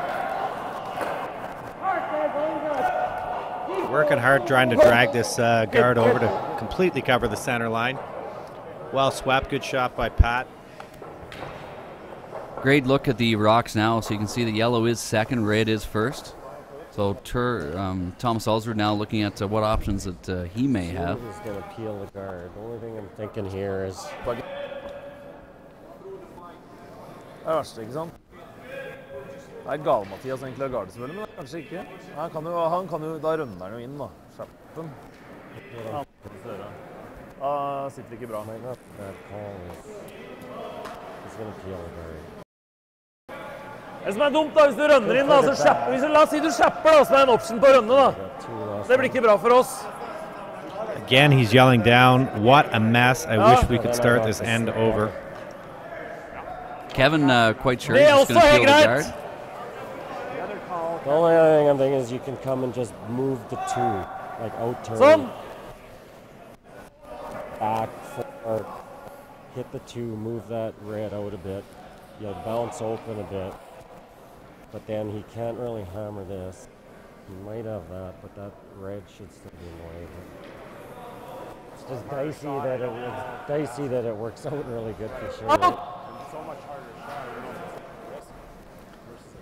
Again, we talked about this in other broadcasts. What I love to hear about what Kevin and Pat are talking about is they're pre-planning the end based on what options are available to them. So many times our younger teams, or even our club teams, are waiting to see the house again. Well, there's not too much that's going to change right now, so you might as well spend this time getting ready. So now you can just get in the house, put the broom down, and get your shot done. Yeah, great point, Paul. It's even more important. Even more important when they're playing national events and these Grand Slams, where they're on the shot clock, the time clocks, if you will. You just want to veterans like this know how to bank the time. It's very important, so you have enough time later in the ends of close games, late in games, like that, and right? You have enough time to actually have longer strategy talks. You know what caught Kevin off guard is he didn't believe they were going to make a play and that won the house. So you heard the one word out of his mouth after Torger's shot was done was wow. Yeah, he was surprised at the result there. You know, I don't mind it on Ulsrud's part. He cleans it up a little bit, but that center guard can still help out Cooey. Yellow Rock will be exposed here. Kevin looking to make a play on the Red Rock full button. We've got a shout out to Westwood Chev GMC, giving us a little love here, Paulie, on Twitter. I have to go for the bathroom. Wants us to take over possibly from Mike or Joan, or maybe the fourth at TSN. To be honest, my goal is to take over for Kathy Gauthier in the morning to make curling watchable on TSN in the morning draws. Maybe the freeze is a good call. Like if you go here, he's going to pick. Could you believe XL purple sweater on TSN? Trying to dead freeze. You know what? It's probably. Sorry. It's probably where the game needs to go. Do you want to move it? I'll leave that up to our 122 viewers for them to decide. And just I don't know if TSN gets more than that. They probably do. So it's tough to remove both. No, that's the thing. I don't think we want to compare it on a pure numbers to numbers basis. For a sec. Thomas Ulsrud taking a break. Wow. We could run it back. Normally, we might turn down his mic right now. Thomas Ulsrud going inside to take a Pete Stetsky break. Right? This is not the kind of coverage you get on TSN. Live bathroom break from Thomas, veteran of the game. Thomas, please turn down your microphone from now on if you're going to do that. Yeah, Dan has come to the rescue of Thomas after we realized what was happening. So I think I could clearly hear a third shake there. So Pete Stetsky, Paul Webster on the mic here. We got a campaign to get Pete on to TSN. You've thrown here. Is that Max or is that? Oh, here comes Thomas. You can hear the door now. He's back online. He's back on the ice, and we should see him coming down the ice anytime soon. First skip rock here for Kevin Cooey. Fifth end down 2 points to Thomas Ulsrud without hammer. Like trying to manufacture. Hey, there's Thomas. coming back in the club here in Brooks, Alberta. We're at the Brooks Curling Club, This side, pretty 2 hours east of Calgary. 7th annual Cactus Pheasant Classic.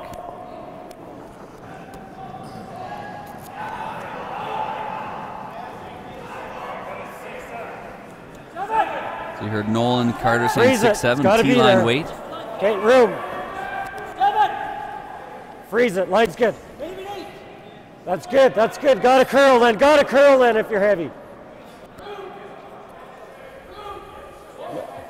Yep, yes! Great angle set up now for Kevin Cooey. Huh? Took its time. Ulsrud might just try to guard this and stay away from any concern. Listen into what he's saying here. Pete Stetsky with innate knowledge of the Norwegian Det er language. avgjort. Han rønneren din kommer til å sitte 2. I believe he just said, I feel a lot better, but I forgot to wash my hands.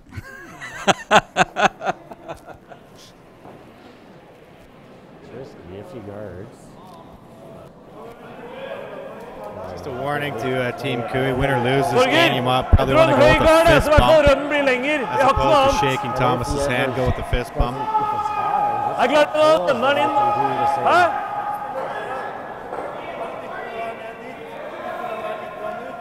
Ja, han sitter midt på toppen. Great tweet there, Mr. McEwen. For those of you who want to follow, it's at Mike McEwen 80. As we've discussed in the past, 80, Mike is proud. It's the highest number he's ever curled, percentage-wise, in a Manitoba provincial game. See, I thought it was his bench press, actually. I bet you, Mike, he's super fit. I bet you could do 80 push-ups, and we might challenge him to do that tonight in the patch. Nice. I bet that Mike could press that many out for sure. Jeg liker bedre å tappe litt på det. Nå mindre is da å spille nier. Mike McEwen joining Sven Michel and Steve Laycock as the 3A qualifiers here in Brooks. You're currently watching a B semifinal game between Kevin Cooey and Thomas Ulsrud. Winner of this game goes on to play Team China in a B final. 8 qualifiers in this event, with playoffs, quarterfinals starting tomorrow night at 7. Man, am I going to be sauce for that game. Yes, you will. Another shout out here to Justin Schmidt at JESMIDT on Twitter. He's hoping we maybe replace Kathy or Linda. He calls them unbearable. And Ryan McCormick, commentary is sound. I can still see Cooey making the comeback. I agree, Ryan. I would never count out a team with the ability of Kevin Cooey. We talked about that too. Jerry Gertz was able to let us know that Kevin Cooey gave up 4 to start a game against John Epping in the Canada Cup in the Canadian Open, and came back and won that game again, 8 ends. So yeah, I mean, Epping's no slouch. One of the top teams in the world, already qualified for the Olympic trials.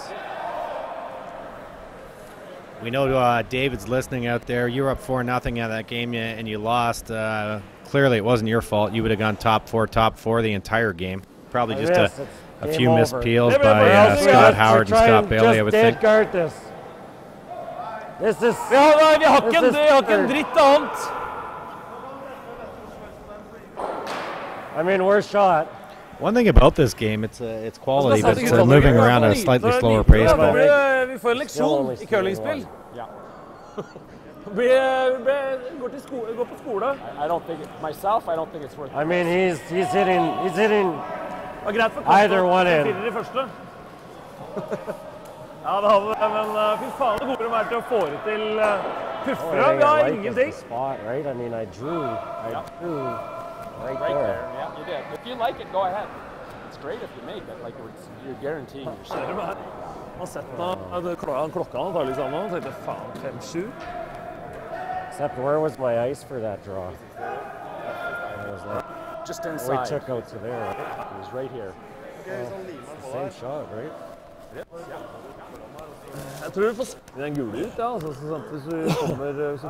So Kevin Cooey, last rock here in the 5th end, looking for an in-turn draw.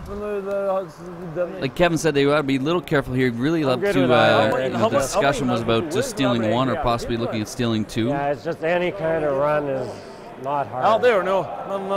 And the thing I like about this is it's the exact same ice as 2 ends ago. Shade more.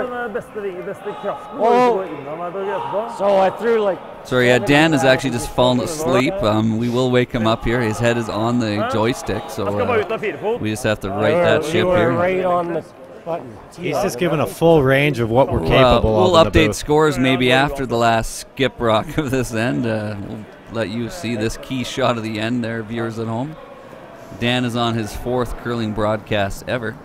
Doing a great job, Dan. Great guy, but he just keeps us wondering. Last rock here for Kevin Cooey in the 5th end. Trying to in-turn freeze. Wait only! Go then! Oh! Whoa, wait only! Wait only! Whoa! Looking like a great shot here by Kevin Cooey. Good shot. Lying 2. Good call, boys.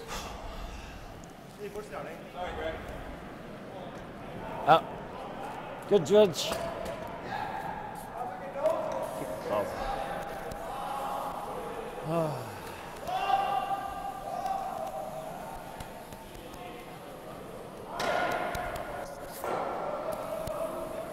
Impossible. Let's get a steal 6 now. Last shot here in the 5th end. Great opportunity for Kevin Cooey to steal a point. And as he said, they steal 1 here and they need to steal 6, tie game, and then it's just a single hammer game for each team. At that point in time, whoever has the bigger hammer wins, I think.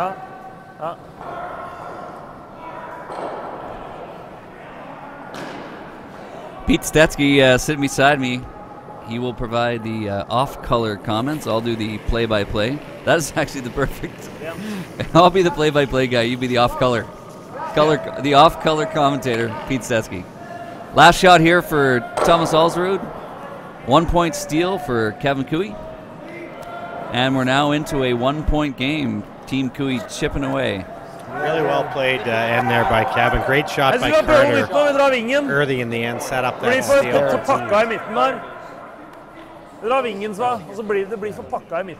Thomas is now telling his boys, we're starting to lose traction. We need to play better. And I really wish I would have washed my hands.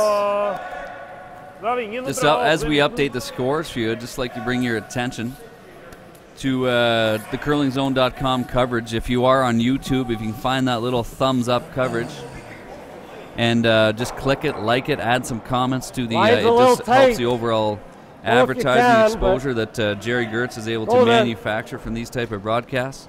If you're watching it through curlingzone.com, the window there, you can find it in the top right of your screen. Again, looking for a little thumbs up. Just click, click, click away.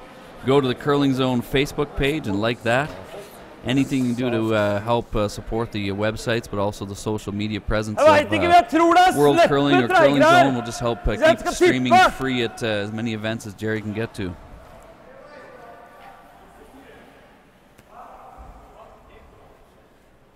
So a 5-4 game now here in the 6th end. Ulsrud retains hammer after giving up a 1-point steal to Kevin Cooey. Again, the story of this game still goes right back to the 1st end where Cooey gave up a 4-ender to Ulsrud to start this game. They've been trying to chip away ever since. So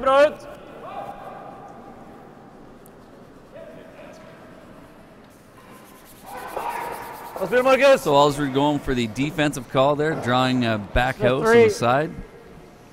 Virtually just tossing that one away and thinking it might come into play for a bonus point on it later on. They just want to keep this as wide open as possible and score even a single point here to maintain that 2-point lead, but also hammer in the even ends. Yeah, like you say, Paul, that rock's almost camouflage. No realistic way that's going to end up counting it in the end, but it is out of the way. Leaving the 4-foot open. I think even if you...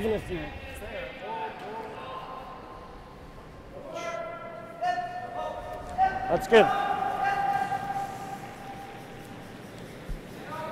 Funny, just the lead rocks there, but you may see a quarter of that, but because of that one in the back, I don't think you'll see Thomas play on that center guard that slipped in the rings there for Nolan.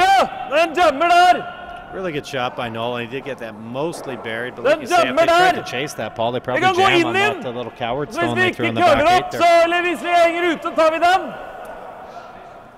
Backline! Marcus Hoiberg playing lead for Team Ulsrud in this event. Team Pants, again sponsored by Loudmouth Golf.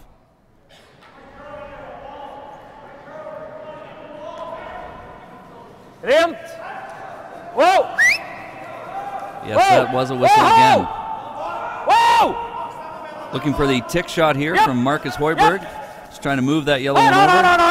Going for the audible on the back one.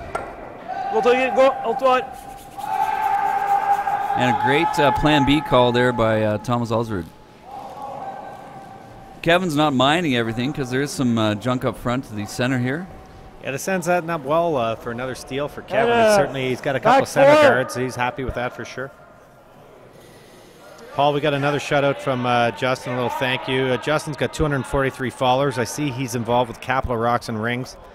Good buddy of mine, Chad McMullen, runs that. A great company, building curling up at the grassroots level. And for your tweet, Justin, I'm going to give you a retweet so we can add some followers to you there, buddy. Thank you very much. Light.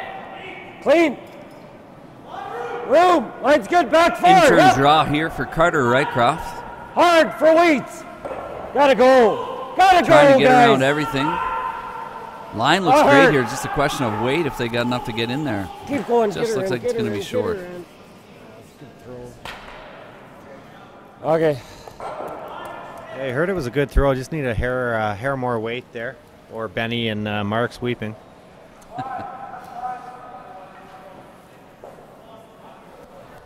West Wind Chev GMC. Pete and I would love a test drive one of those new Corvettes if you can figure that. Claresholm, Alberta. You're looking for a GMC, slide into West Winds. Probably don't want to test drive it right now. Maybe Tuesday.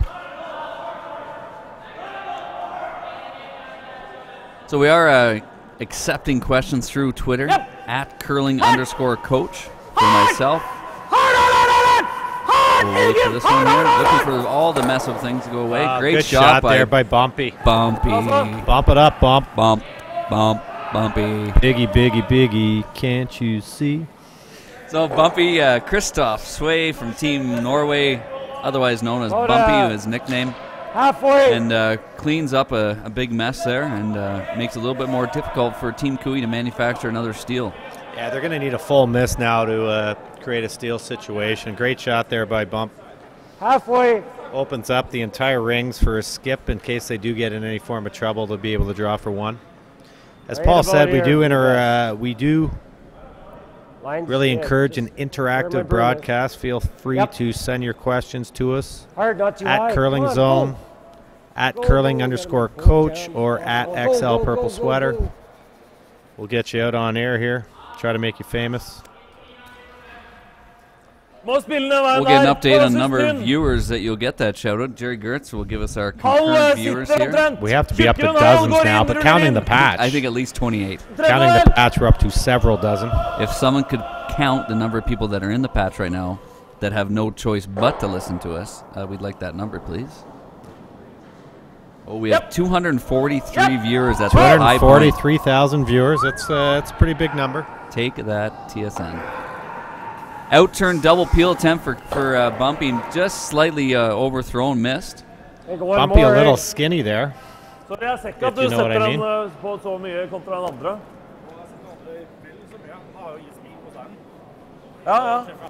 mean. So far in this broadcast, we've actually had a total of 850 distinct views. Which means 607 tuned it in, hated it, and turned it off.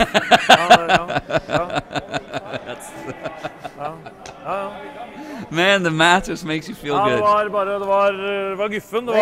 Intern guard here for Pat Simmons. Trying to chip away just as Team Cooey's trying to steal again. Stole 1 point in the fifth to get within one. Doesn't want to give up any points here if they can. Yep, hard Nolan. That's good. Whoa.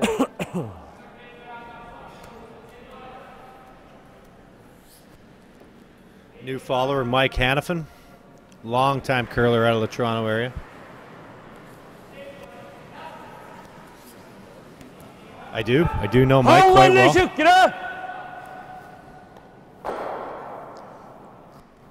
Courtney Barnhill from St. John's, Newfoundland. Yeah, I think Fry hit that when he was out there. Whoa. God. Possible outturn double peel there for Torgar Nurgar. Narrowly missed, but fairly like this.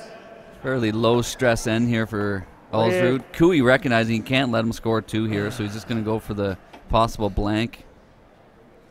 Might have been somebody else. I was answering a question of Jerry's. Somehow left my microphone on. Sorry. Sure. I mean, we know this spot, if you like it. Kevin decided to change strategy here, Paul. Instead of opting to throw up the guards, he's going to try to probably get a force, but more likely get a blank end. He's opting to throw the intern freeze off the center line here for Pat.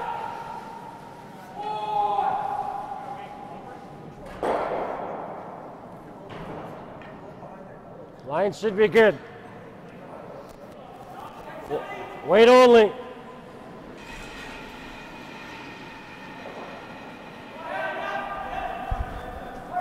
Line's good. Wait only. Looks here to me. Have one game that has finished here so far. Andrew Boleski and Robert Schlender playing in a B-side matchup, I believe it is. Yeah.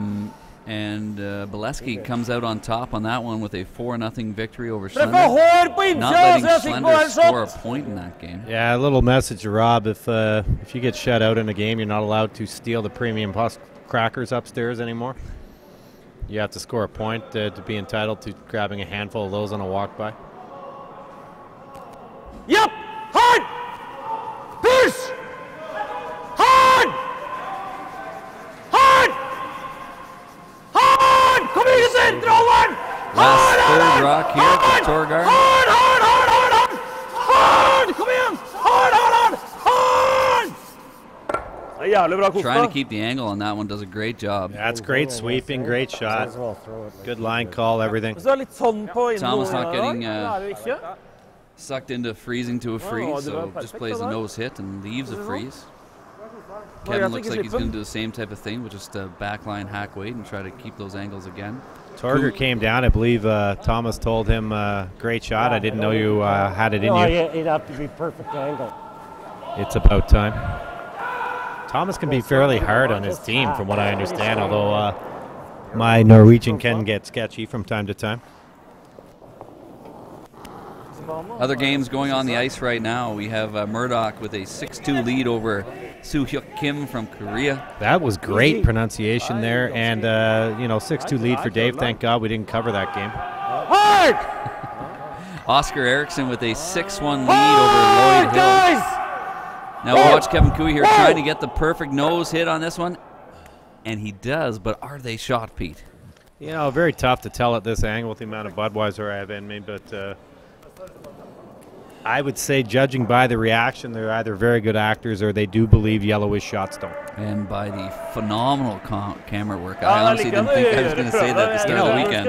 TSN needs this guy right here. You don't get shots like that up in some hidden away boardroom from TSN.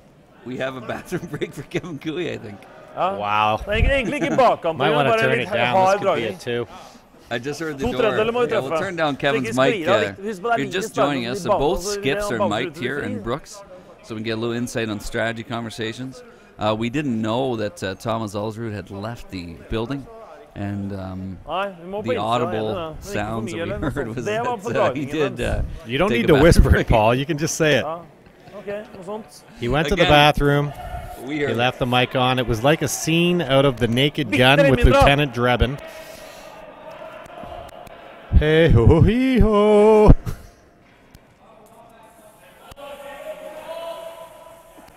Egentlig bare en heavy draw, altså. One of Brad Savage's all-time favorites. Så det greit nok, så lenge vi sitter shot. 2-9. Okay, I'm trying to come back here. Det mye is? God bless Leslie Nielsen, recently passed away, was a part of probably the worst movie ever made, Men with Brooms. Easily in the top 10 curling movies of all time, though.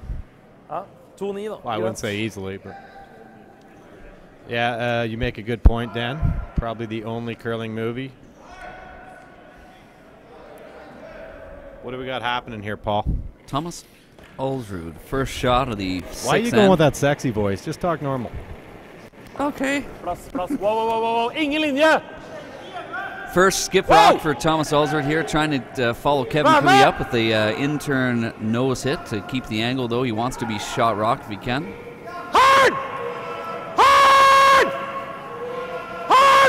And just got to stay in the inside of this. And I think he does. The skip's making it look easy there. Those aren't easy shots. Now, these shots are unbelievably precise. I mean, you have to be within a half inch in order to create and keep an angle. Precision curling here in Brooks. By Pat's reaction there, it looks like they think yellow was shot. So we'll take away everything we just said there. That's actually a horrible miss, and now Kevin can lie too.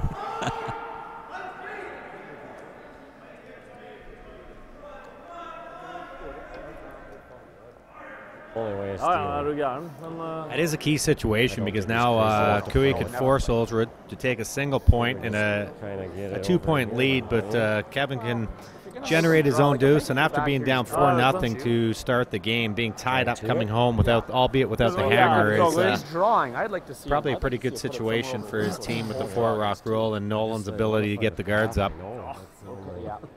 Hopefully I didn't just jinx Nolan.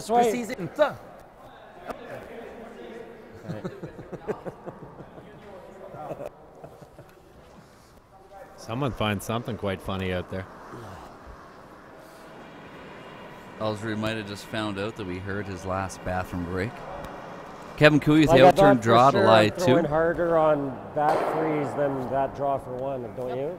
So what's it closer to? Do we have any update? Yeah, we do. Kevin Martin just scored a 2 in the 5th to take a 4-3 lead on Brent Pierce. We're not supposed to talk about that game because it's supposed to be played tomorrow morning at 8 a.m. The team's decided to move it up, and if their wives are listening at home, do not believe your husbands if they say they have a game in the morning. They're playing right now. Outturn draw, last skip rock for Kevin Cooey here in the 6th end.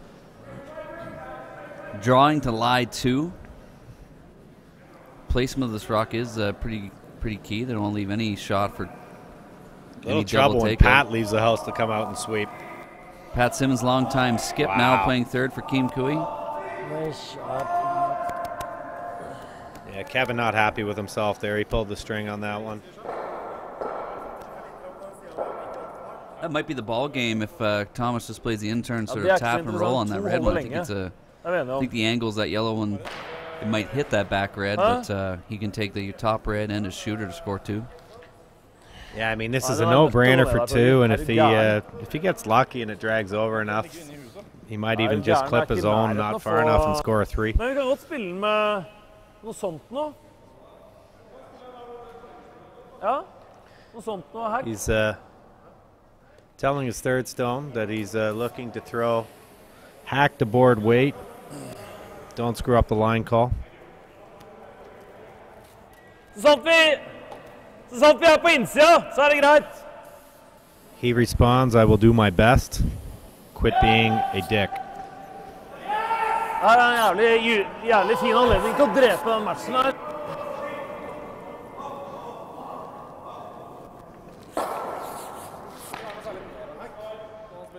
Nei.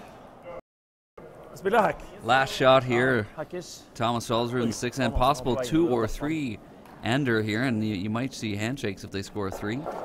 Kevin Cooey chipping away at the scoreboard after giving away 4 in the first end. But a chance for Ulsrud to mathematically win this game. Hold on. Well, it wouldn't be mathematically, Paul, because there's still 16 rocks left, but I get your point.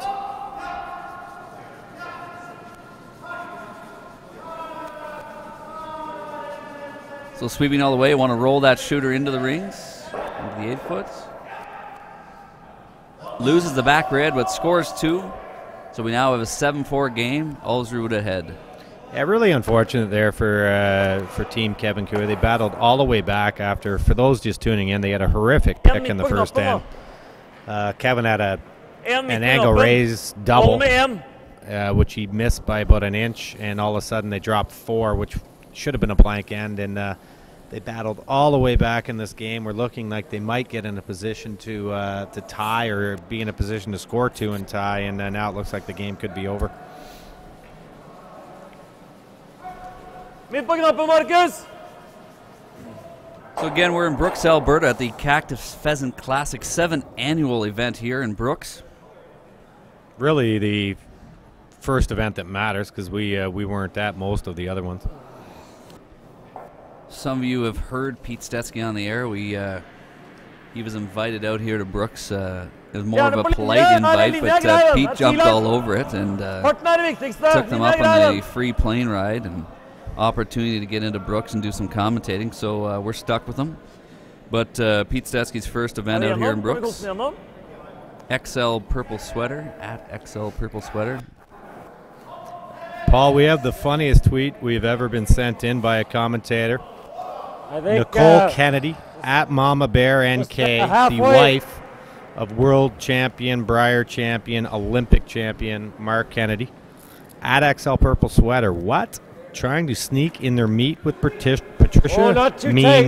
In Patricia. Hashtag C battle. Very well done, Nicole.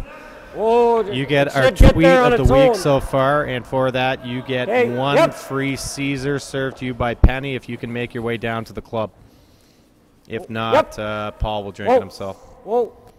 So out-turn draw by Marcus Hoiberg slips into the back of the rings to start. Nolan Thiessen being called for the center guard with hammer, but recognize they don't want to set up any double peels, so they're going to try to guard up the middle of that middle of the sheet. Marcus Hoiberg showing his style and finesse with this throw through. And 4 out of 4 for that one. You want to be right on it. Let's have a tweet from Mike Hannafin. I'm not really sure where he's going with this. The dad of at least one curler you've bashed isn't impressed. Laugh out loud. Probably not a good idea to visit BC anytime soon. Not sure who you're talking about, Mike, because Paul tends to bash quite a few of the players.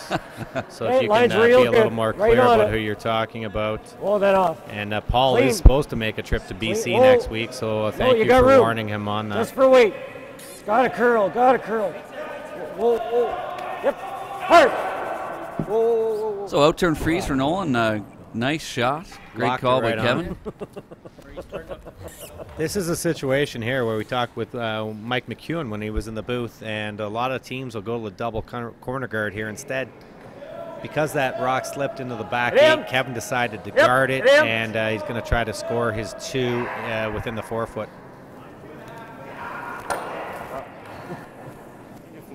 Easy peel there by Bumpy. Again, Paul Webster and Pete Stetsky joining you tonight or this afternoon. We sort of feels like like the sun. It does. We're in this back room here in Brooks, Alberta. We don't even see the ice, so this could be anywhere. Or more importantly, the people, because we are men of the people. Just clean, guys. So I'll be doing the play-by-play. Pete is the off-color commentator. Yep, go now, Nolan. Hard. Be a fairly routine in here for a bit. Go. Kevin Cooey had all you got. Go. Couple options to possibly score 2 here. And Ulsrud won't mind giving up a point or 2, but he wouldn't mind taking a single or double point advantage into the 8th end with hammer. Eva 2. Yeah, I mean, ideally here, he'd like to force him to 1. 2's not the end of the world. Helt greit å ta den bak, men lufta er ikke As greit we've å seen, ta. though, with the 4-rock Ikke greit rule, å ta if luft. Kevin can manufacture a 2, he Best always er å has a ta den chance bak. with a couple well-placed guards to steal and force that extra in.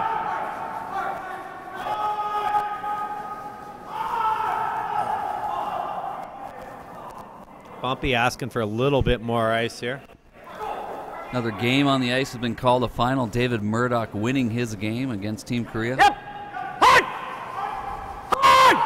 Hard! Oh. Okay. Good shot there by Bump. Really see from this angle here how nice that freeze is that Nolan slapped on there. Those rocks are welded together. Nolan likes to call himself the blacksmith, I believe, for his ability to throw perfect freezes. Room. Pete does have a stand-up show next week in Toronto if you guys are involved. I tend to stand up, but no one else shows up. Okay, still got a curl. Yep. It's okay Outturn guard tight, here guys. for Carter Rycroft. Hard. One thing I would like to say, Paul, is if that All you got, even if it's in. Cullen Go, the go, comic go, go, is a go, professional go, go, comic, go. Hard, I'd like hard, to hard. get into that kind of business. John Cullen, if you are in the building, Very funny if you individual. want to stop up here and add some color commentary. I think they might have slipped home. Team Janice losing a couple games here and on their way back to BC, unfortunately. But if we can ever grab John's talents in the booth here, we'd take him up on that. John would be excellent in the booth. Very funny individual. Good peel there.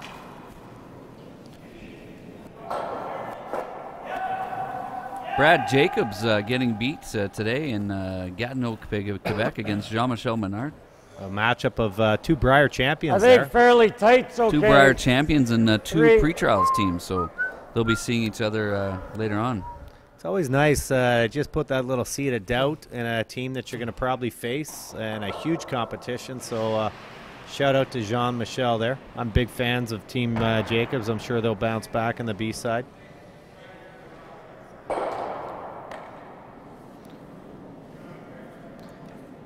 Mr. Parker, we're going to need you to update the Huron Reprographics Oil Heritage Classic site. Not many results available on there.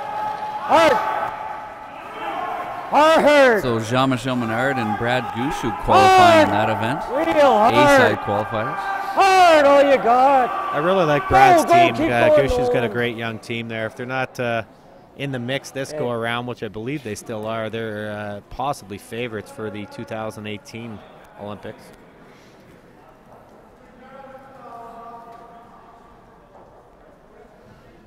So it didn't curl all the way, but Ulsrud's just going to stick with the straight peel. They're once in a while they're trying to get the audible to possibly get the back one, Hard. which is what they're doing here. If you're going to call it, you got to get that out of the rings. Wow. Really unfortunate result there. You like the out? I think you want to make room for 2. So T-line. I believe Thomas just said beep, beep, beep, beep, mother beep.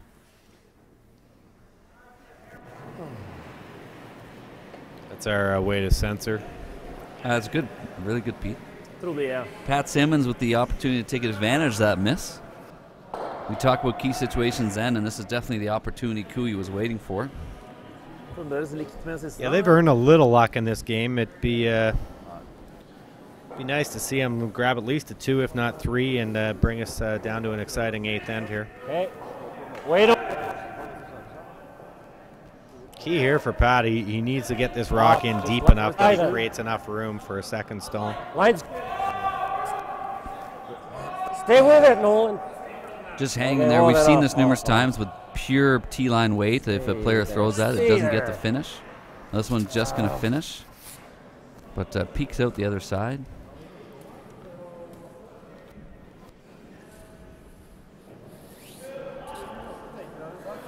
Ulsrud initially calling for the freeze.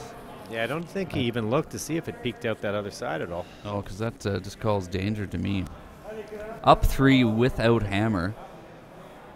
Thomas Ulsrud's got to be a little careful not to get sucked into playing with lots of rocks in play. And I'm not to say he wouldn't make a freeze with his talent, but I think the intern hack weight, board weight shot's there to. And here he goes. Yeah, I think if you're Kevin, you'd prefer him to, even though he's probably going to make the freeze, you'd prefer him to try it and hope that he misses. That's probably your best chance to get a free and get back to a tie game here. Yeah, 100%. Now, saying that, this shot that we see Thomas make all the time, we have seen this type of shot run straight here in Brooks, and so he's got to be really make sure that he throws the exact way he's looking for and bring the sweepers involved into the shot. I spoke with Dave Nedowin last year. He filled in for Thomas at the Players' Championship in Toronto, and he said he felt that him and Thomas threw a very similar stone, especially with the intern, a little bit softer, a little bit extra curl, not unlike Reed Carruthers. And so, you know, having that skill set on this particular shot will come in handy for Thomas. He should be able to get the necessary curl he needs to chase this rock out of here. First skip rock here for Thomas Ulsrud. 7th end, 3-point lead on Kevin Cooey. And it looks like he threw, I love the whistle. Looks like he threw this really good, getting the curl now. Yeah, nice weight control there. Roll under or even a hair too far is just, if I knows that he's playing this. Just 11. Good insight there by Kevin. He doesn't want to leave any of this rock exposed on the intern side because he feels Thomas will play the intern slash. Nothing really to lose by trying to make the double. So he's trying to roll his buried or even over bury it and show the other side to not leave a double for Thomas. Ensure that he gets his 2 points this end.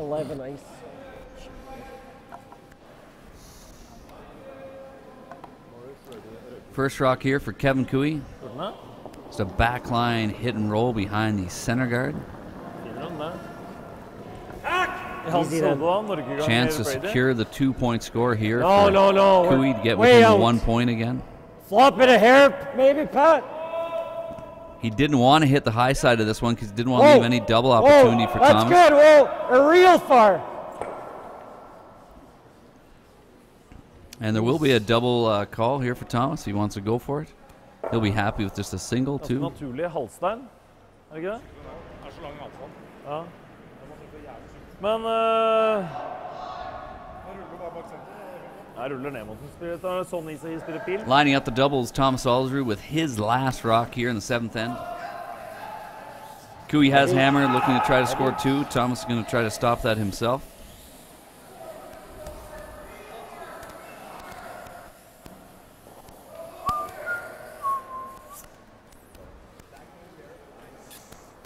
I didn't think I was too bad there. What are you putting on odds to make this shot here, Paul? 3-1. 3-1. So if I put down a hundy spot, you'll pay me $300 if he makes this? For sure. I will bet you 1 Budweiser. Okay, Thomas Ulsrud with his last rock. Intern double. This shot brought to you by the King of Beers.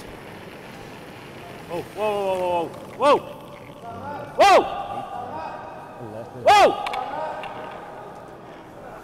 Waiting for the roll. Here it is. He might have it. He might have it. Oh, that's good enough. Wiley. I'll settle out of court for 1.5. That's a chop. We'll call that a chop.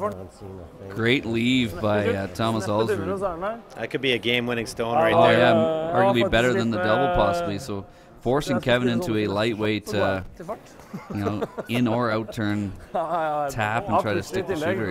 It's tough. Yeah, this shot, it'll take all the skill Kevin has and his sweepers to make this one. Akkurat det vi trengte, en firer i første.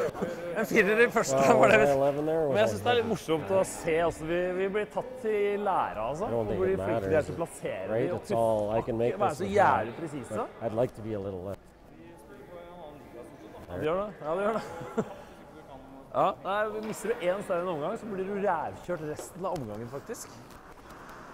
Wow, big upset going on out in the seaside. There's John Morris a bit less. I don't know. of Vernon, BC, trails Brady Clark of Linwood Wisconsin, I believe. Washington, I don't even know where it is. Washington.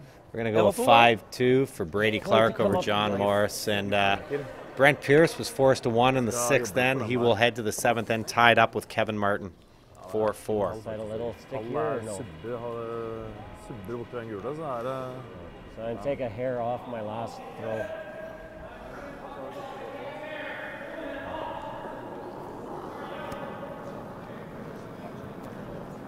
Last shot here in the 7th end. Kevin Cooey trying a really tricky shot here for 2 points. Whoa, nothing yet. Off! Yep! Trying to get about an inch, 2 inches of this red rock, push it out the side and score 2. What a shot by Kevin. That's Great an amazing line call shot by Pat Simmons. 2 points for Team Cooey. Now 7-5 within 1 point, trying to steal the 8th to go to an extra. There's an example there, probably the greatest hitter and thrower big weight in the world, and how versatile and great a player he is. That was an amazing curling shot right there. Great line call as well by Pat. Can't really give any credit at the front end. They didn't have to do too much there. What I loved about what the front end was doing is they did have brushes down, getting ready. They know they couldn't wait for that half-second delay sometimes of when you're just walking beside the rock and they get in. So when they need them, they're right there. So great team shot by Team Cooey, getting within 1 point. Thomas now just telling his team, "Holy crap! I never thought he'd make that."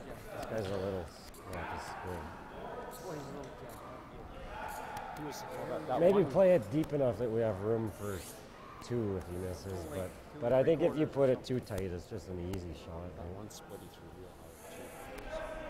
Okay. Cooey discussing where to properly place this first stone of Nolan to avoid setting up an easy tick shot.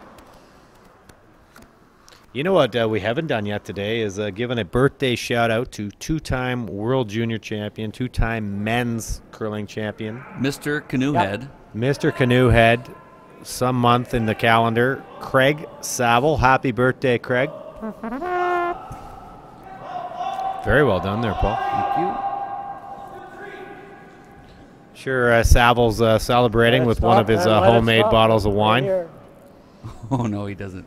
He's currently featuring the 2013 vintage of Cranberry Chianti. Yeah, well, you got to make room for another. Goes very well with removing paint from your walls. I wouldn't necessarily ingest it, but...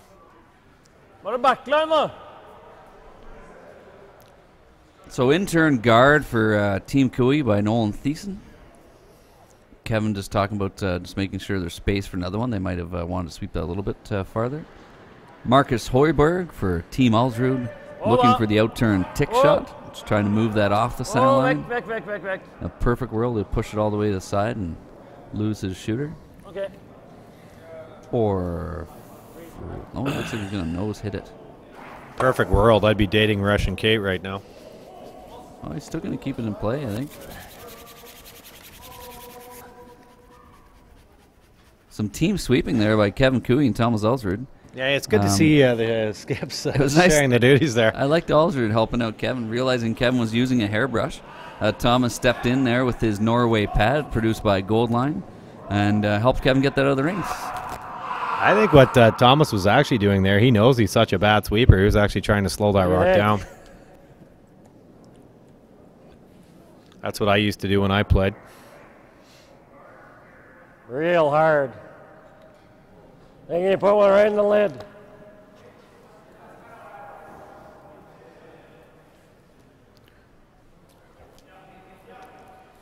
Very important shot here for Nolan Thiessen. Okay, should be room. Sweep for T. Definitely room. Here's sweep for T. What Kevin's saying there is the most important part of this is to get this shot no matter what. As much of the forefoot as you can. Gotta go for line. Gotta go for line. I got a cut. Gotta keep going, keep going, keep going. Go, go, Very go. well swept stone there. Nice shot by Nolan. Right on the lid as Kevin asked for. I'm not sure if he got enough of it buried, but an excellent shot. Slå litt, spill backline, så går vi enten inn I garden eller mot dem. Bare backline, forrige var hack.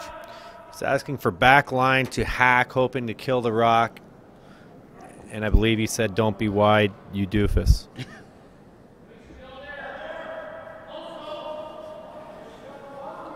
Marcus Hoiberg with possibly his last shot of the game.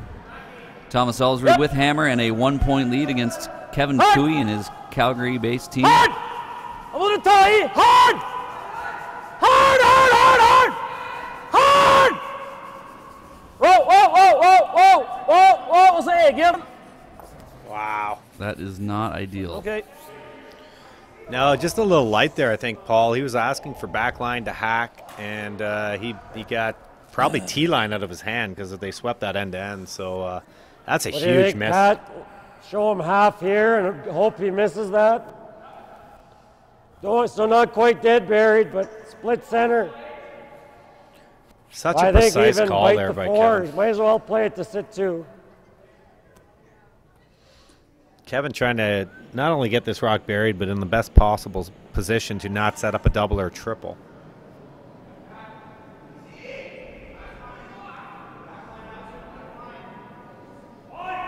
That's good. Yep. Classic Carter throwing the rock, popping up to follow it down. Bite the four. Line is perfect. Actually, room at the end. Got a curl. Just let it die. Let it die. Let it die. Very good shot. We were talking earlier, Paul, you're staying at the same hotel as I am. Massive pressure in the showers there, and we're thinking that might lead to why Carter has no body hair in that curling calendar shot. Do you feel that's possible? You know what? My body is still hurting from that shower. Heritage Inns and Suites here in Brooks, Alberta, proud sponsor of the Cactus Pheasant Classic. Some of the most powerful showers you'll ever find. What a shot by Bumpy. Bumpy doing the jig out there. Great shot there, Bump. Rocking it Biggie style. T-line. That's what those players can do these days. So Bumpy taking the opportunity to clean up. Still leaving a partial center guard there for Team Cooey to try to use, and that's what they're going to do here. Amazing shot there, though. That's a game saver there after a little bit of a mistake. Translation, huge mistake for the lead stone there. Good. Just right on the tee. Okay. Not only did he kill 3 yellows, but his shooter did roll off enough that the button is now accessible for Thomas if they get in trouble later in the end here. That's good. That's good. World champion, Olympic silver medalist Carter Rycroft with another great draw. Just straight guard. Yeah, Carter's been doing that for years, straight out of junior, where he lost the Canadian junior final skipping against John Morris, and has had one of the most successful men's curling careers of all time. Rent. Rent. Yep. Rent. Bra. Og så a less flashy peel by Bumpy. Yeah, probably a little bored with that one. Not much challenge in it for him. Fin pil. Var ikke mye vinkel der. Just halfway. Ganske maksimalt treff. Ja, det er det som er moro, da. Det har jo vært det. Da kommer vi til å prøve flere ganger. This is probably max, but just don't overcurl. Ser at han meksikaneren er tilbake.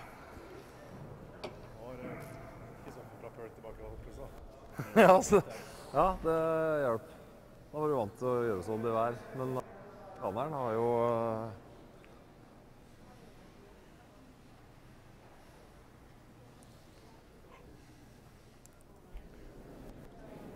Intern guard here for Pat Simmons. The curling chiropractor. Hey, just clean, man. Just clean. Easy. Yeah, to show you a great little story about curling and how these guys, the respect they have for one another and everything. All you got, get her. A few weeks ago in Saskatoon, Kevin Martin pulled up. That's good. That's fine. With just an absolute brutal back injury in the middle of his game, and he was in a lot of pain and in trouble. And Pat, who is a chiropractor, as you just mentioned, left his ice. They put his game on delay, and Pat was able to give Kevin a treatment that Kevin told me yesterday probably saved him a lot of pain and potentially sitting out 3 or 4 weeks. Pat was able to give him an adjustment on the spot, give him a treatment, and just shows you, I don't think that happens in too many other sports. Then again, you don't have 47-year-old men pulling their backs out in other sports, so it could go either way. Yeah, a ton of respect between these players, but they do see each other on almost a weekly or bi-weekly basis, and sometimes during the winter they're on the road more than they're at home. So a lot of respect between a lot of these players. Pat Simmons trying to replace that guard that just got peeled out by Torger Nørgaard. Come down the wire here for Team Cooey. They're going to need a miss, most likely on Ulsrud's last one. They're sitting at the side of the forefoot, leading us to believe there might be a draw the button for Thomas Ulsrud with his last one. Very similar to the game we just did, where Stephen Laycock made a great outturn draw to the button to win his game. Yeah, Stephen Laycock making it look easy that game. Steve having a really good game, qualifying A-side here in Brooks, and played the whole end for his outturn draw and was able to, again, made it look so easy.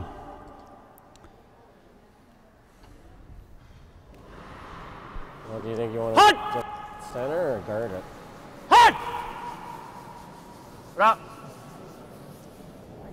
I would think we'd center because another ho-hum peel there out of Torger. Great question by Kevin. He's wondering if they want to throw a center guard or simply guard the rock. So thinking if they get ever shark Ulsrud into hitting the one in the house, if they throw a center guard and leave that one open, they might have an opportunity to get a better rock in there and try to steal the game.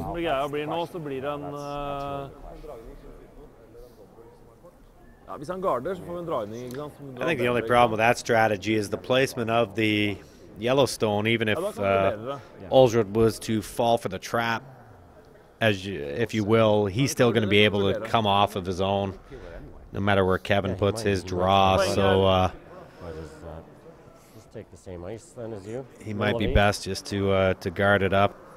Middle of 8. Take his medicine and hope that Ulsrud misses. What are we going to do if he just peels? Hvor mye har du gått på da? Han altså?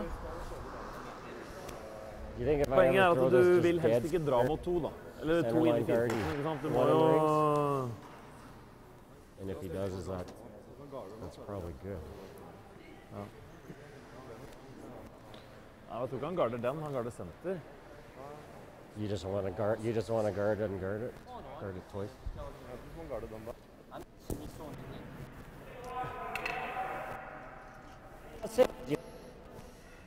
Well, I think this one, I think we might as well, we try and guard it then. Shade less. Still nice and quick in here.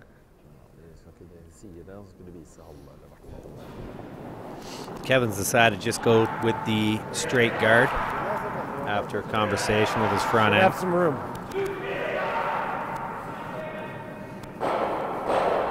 Not a curl. How tight are you?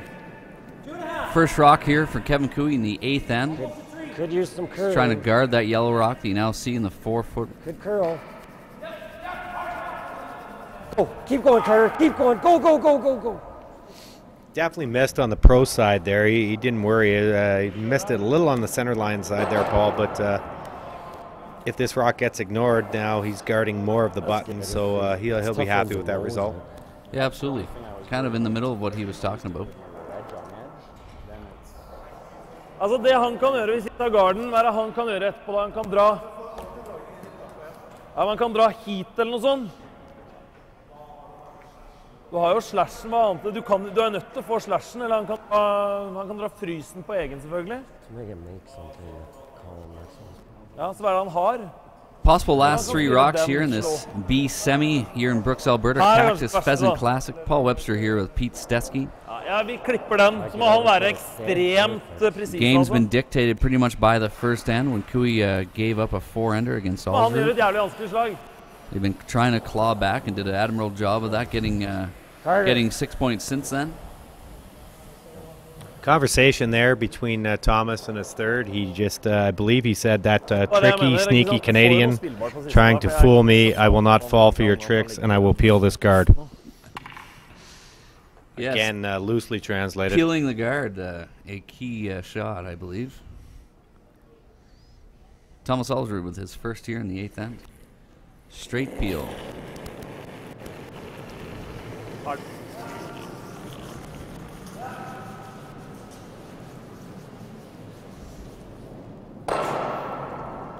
What do you guys like? Quite often here you'll see the teams, Paul. They've already decided what they want to play, but what they'll do is sort of call everyone down, have a discussion, and sort of create a bit of a freeze-out situation for the opposing skip. I can put it where he can't come off. Is this the type of thing you talk about in any of your coaching clinics? Well, you can't call, sometimes you'd love to call a timeout, just like they do in volleyball, to freeze the server. And they know he's probably going to draw anyway. They're just trying to, like you said, sometimes they want to use a little bit of gamesmanship. But I think, honestly, Cooey just wants to make sure everyone's on board. So they know what they're trying to do. It looks like they're just going to go for the guard, make him draw. Not sure when Jerry should be all over this, but I'm not sure when the last time Thomas threw a draw is. Jerry, as our executive producer and CEO, we'd like to have that information within 27 seconds, please. The stopwatch has been started. Jerry Gertz. Jerry thinks we've been watching this game. I find that quite funny. Last rock in the 8th end for Kevin Cooey. Hopefully not the last rock of the game for him. Trying to steal a single point here in the 8th end to get a tie in the extra end. Leading up to what will be a draw to the button for Thomas Ulsrud. It's got a curl. Anyway, stay with it. Oh. Hard! Hard! Hard, guys! Go, go, go, go, go! That's really good. Trying to get late finish out of that. Looks like a perfect guard. Yeah, I agree. You might see a half inch or inch of it from the right-hand side hack, but he's good. Thomas not even thinking about anything else other than that draw the button. And again, these guys do this so often, not only in practice, but to win numerous games. And this, the chances of Thomas making this are probably 80-85%, no doubt.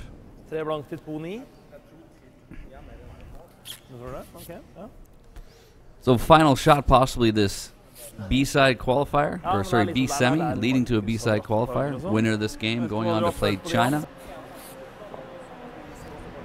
Thomas just having a talk with his front end here. Tell him, Bumpy, after I drop this one on the lid, I'm going to shower up. You go to Subway and grab me a 6-inch cold cut. They do have another game tonight, their B qualifier. I believe they're taking on Team China if Thomas is able to make this shot. Take it away, Paul. Last rock here for Thomas Ulsrud. Intern draw, piece of the button wins the game.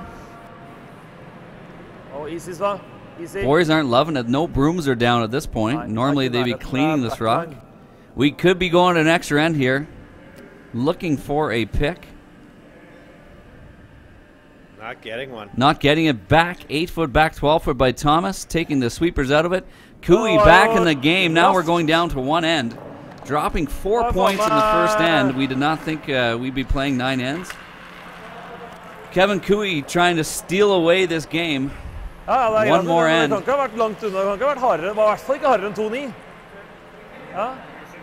don't know. 2.5-hour game so far, so otherwise known as overtime pay kicking in here. Jeg tenker på den splitten Markus spiller også. Det var jo hardere enn splitten til Markus. Ja. Part of our compensation is returning our empties. Ja, det greit. Det bare, jeg trodde det var... I think I've chalked up about 80 cents so far this game. Ja. Herregud, fitte faen altså. I don't think we want to translate what Thomas just said there after that draw. We'll just go to the start of this end. 2.5 called by Kevin. He's looking for Nolan to place the stone almost halfway in between the hog line and the house. Let it fudge. Looks Stay with it. Looks a little heavy. Line's real good, right to my broom. Perfect stone there from Nolan. He's had a really solid game here as they've tried to battle back after that unfortunate first end. Uh-oh, Thomas appears to have left the ice.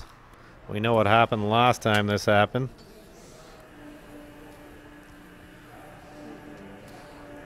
Okay. This break in the action brought to you by the Brooks Sanitation Department.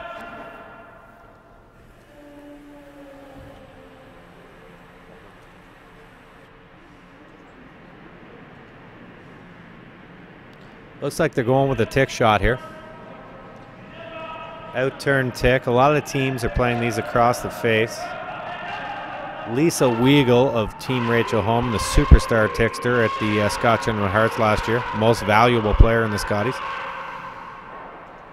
Nicely executed stone there. They've promoted that rock into the rings, which is of no consequence to Ulsrud. He feels he'll be able to outdraw that rock quite easily. And more importantly, he has opened up the center line. Nolan will try to replace the guard he just threw, maybe slightly higher, as Kevin's called for a 2.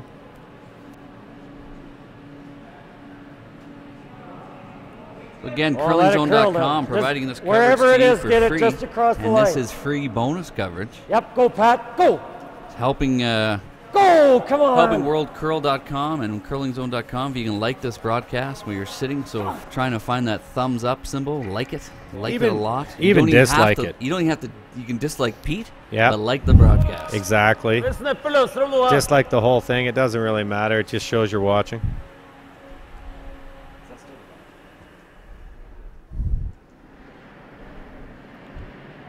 So another out-turn tick here for Marcus Koiberg.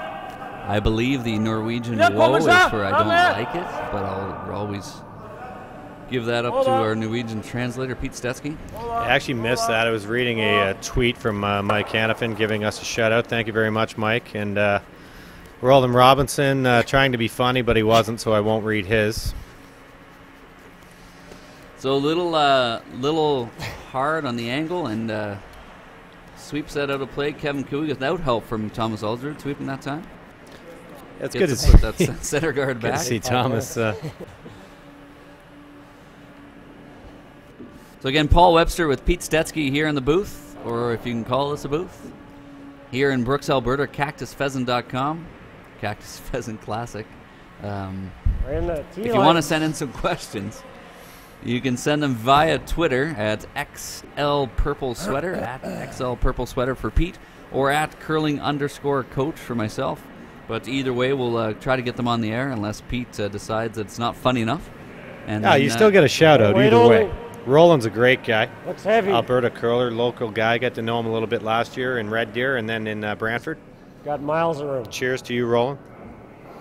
Actually, it was a little bit funny. He called it the kind of hashtag bumpy weight there. I think he's referring to the heavy draw of one Thomas Ulsrud. Upon reading it a second time, Roland, I'm going to give you a B- on that tweet. Not bad. Carter Rycroft missing a great opportunity there to put one on the top 4-foot, biting the button. And you could hear the audible with the broom smash in the back room. Carter recognizing that might be the shot to help them steal this game. Yeah, that's an opportunity to basically create a winning situation for Team Cooey, and Carter would be very disappointed with that shot.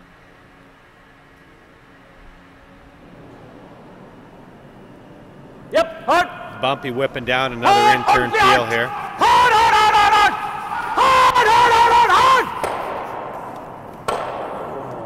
Ooh. Playing with fire there. They got lucky they didn't roll that one in. They're looking for the possible double takeout, but really got to be careful that doesn't roll into the 4-foot. Yeah, fractions of inches away there from probably redirecting that rock, and it could have got all the way to the button. Two's fine.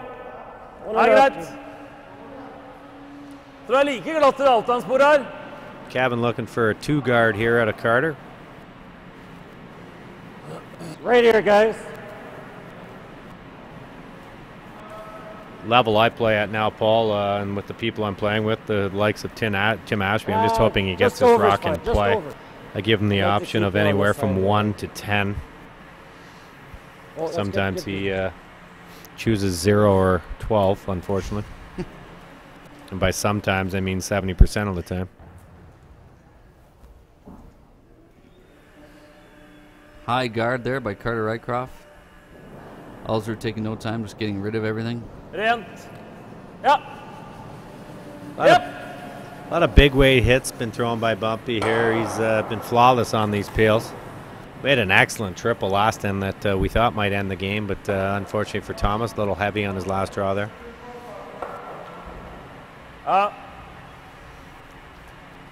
The situation doesn't change here, Paul, and the Ulsrud continues just to peel these guards that Kevin's going to throw up. Where do you think Kevin will put this last rock to put the maximum amount of pressure on Thomas? You know, just it's tough again with Carter's rock slipping to the back 12 foot there. There's always that position at the top 4 foot, top 8 foot that they try to make the guy think of either hitting or drawing. But again, it changes the outlook of the end. They need a miss here really to make it interesting. But I don't think you're going to see Thomas Ulsrud miss 2 draws. I think they'd like to make him draw again after that miss in the 8th end that would have won them the game. As a coach, you feel it's bad. You have to make a decision. What are you trying to make your opposition do? Are you trying to make him draw, or are you trying to make him hit? I agree with you. Judging on the draw, Thomas just threw. They're probably going to try to make him draw again, even though that's probably Thomas's forte. Yeah, absolutely. But you got to play. You got to play the game at that situation. These guys play at an 85-90% level a fair bit of the time. So if you see a little chink in the armor, and it might be at this point that you want to make him draw. Yeah. You know, based on the stats of Thomas, you probably wouldn't. But normally, you know, knowing that he missed a draw to the open, you know, the open button last end, I think you want to push that and pursue that this time. Pat Simmons with his last rock of this game. A tie game here, 7-7. Ulsrud having hammer. Okay, that's good. Maybe if you just take a look at the scoreboard online, you're going to see that Ulsrud opened this game with a 4-ender. But Cooey has scored in 5 ends in that 8-end game and chipped away at that 4-ender and has gotten himself back in here. Yeah, you think about it, Kevin. Actually, after that first end, he's really dominated this game because he was forced to 1 in one end where they controlled the entire end, and we're looking at possibly scoring 3 to tie the game in the 4th end there. They were forced instead, but they've really dominated the game after that unfortunate break in the first end. Yep. Another Twitter shout out here, Paul, to @JHCurl, Jeff Hannon from Connecticut, USA. Do I get credit for being a friend and buying drinks for your cousin Danny? My cousin Danny, a follower of mine on Twitter, probably has no idea that he was following his cousin. Thought he's just following some kind of freak. So you do get a shout out, Jeff. Thank you very much, and say hi to Danny for me. I haven't seen him in a long time. He's a great man. So another guard taken away by Team Ulsrud. Kevin Cooey with his first rock of this last end, this extra end here in Brooks, Alberta. You can hear the scraper going on the ice behind us. There's a draw coming up here.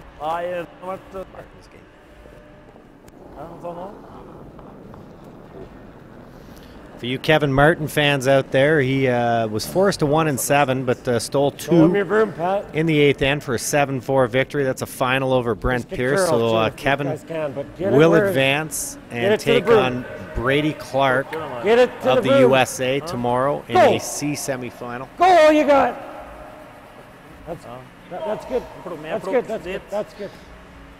Not sure, Nicole, you know your husband better than me. I'm not sure if they'll be trying to do with anything with their meet Patricia tonight. You'll have to let us know. Update us, please. It almost sounded like Nicole is supportive of that. Yeah, you know what? From what I hear, Patricia's a great place to bring your meat. So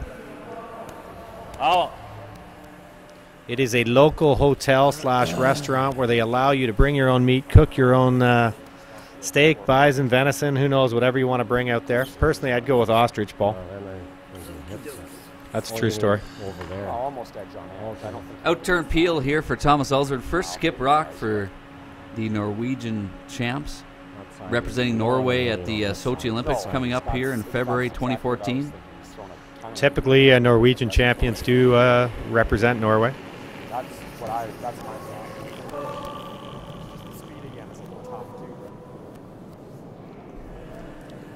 No mistake there, Paul. Wow, he had a little double bonus points. We'll give him a bonus. We'll give him a 4.25 out of 4 on that one. I mean, if I go in front of it. Unfortunately, we gave his last draw in the 8th end a -6. Off on either side, he's got backing, right?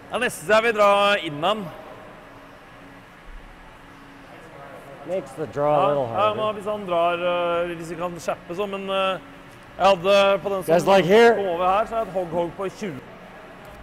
Jo, for det siste I mean, this is hard to get it in the right. Ja, den siste plukka som var dit, hadde jeg 17-3 på. Ja, jeg synes det glatt, det er guffet spor å dra i. Glatt vil heller dra inn av nesten, altså.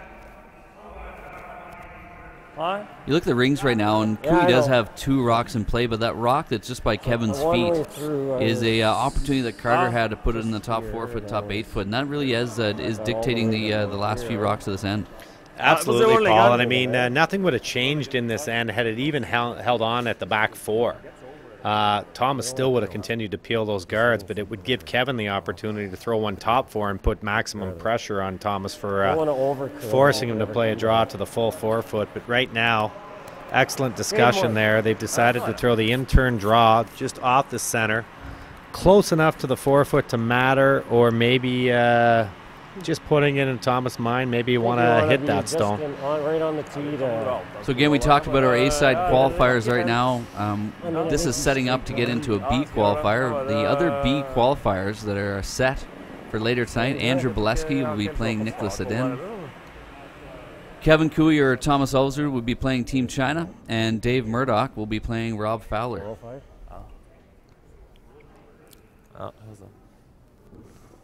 Kevin Cooey, last rock in this game against Thomas Ulsrud. In-turn draw to the side of the 8 foot. Trying to make it tough for Thomas, but they recognize it's a fairly open game. Thomas having missed an open draw to the button on that last end. Right in the tee. Carter's in, Carter's in, Carter's in. Just recognize it's hanging out there, so they want to curl a little bit more if they can. Very well executed shot there by Kevin. I'd be willing to bet that there's a chance Thomas will probably chase this down with some board weight. Det I hvert fall mye. He was hitting and we didn't wanted it on that side. Again, it's one of those opportunities. I'd love the team to just have already discussed the option, right? And this is sort of freezing yourself out. That's a great point, Paul. I mean, they knew where that rock was going to be placed by Kevin, and they probably should have had this conversation and made the decision already. So going for the Pete Stetsky called board weight, hack weight hit. Thomas, staying away from the draw. I did have the insight of overhearing him in Norwegian what he was saying. Solid point, Pete. Pete having a solid understanding, really, of both Swedish and all Scandinavian languages. All Scandinavian languages. It's something we didn't see coming here in the booth, but Pete, having been a university graduate, as he's pointed out numerous times. I believe he just told his front end, if I miss this one, I will take off my clothes and walk the streets naked. So hopefully, for our sake, he makes it. But the female fans might be happy to see him miss. Last rock here in this Ulsrud versus Cooey game. Winner goes on to the B qualifier.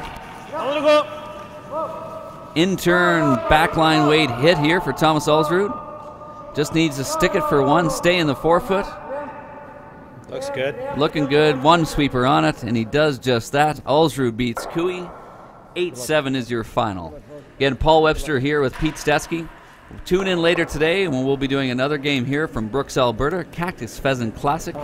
We will talk to you soon. Thanks, Paul. We will see you later tonight, Thanks, sir. Pete. I'll see you in a second. God bless. Godspeed.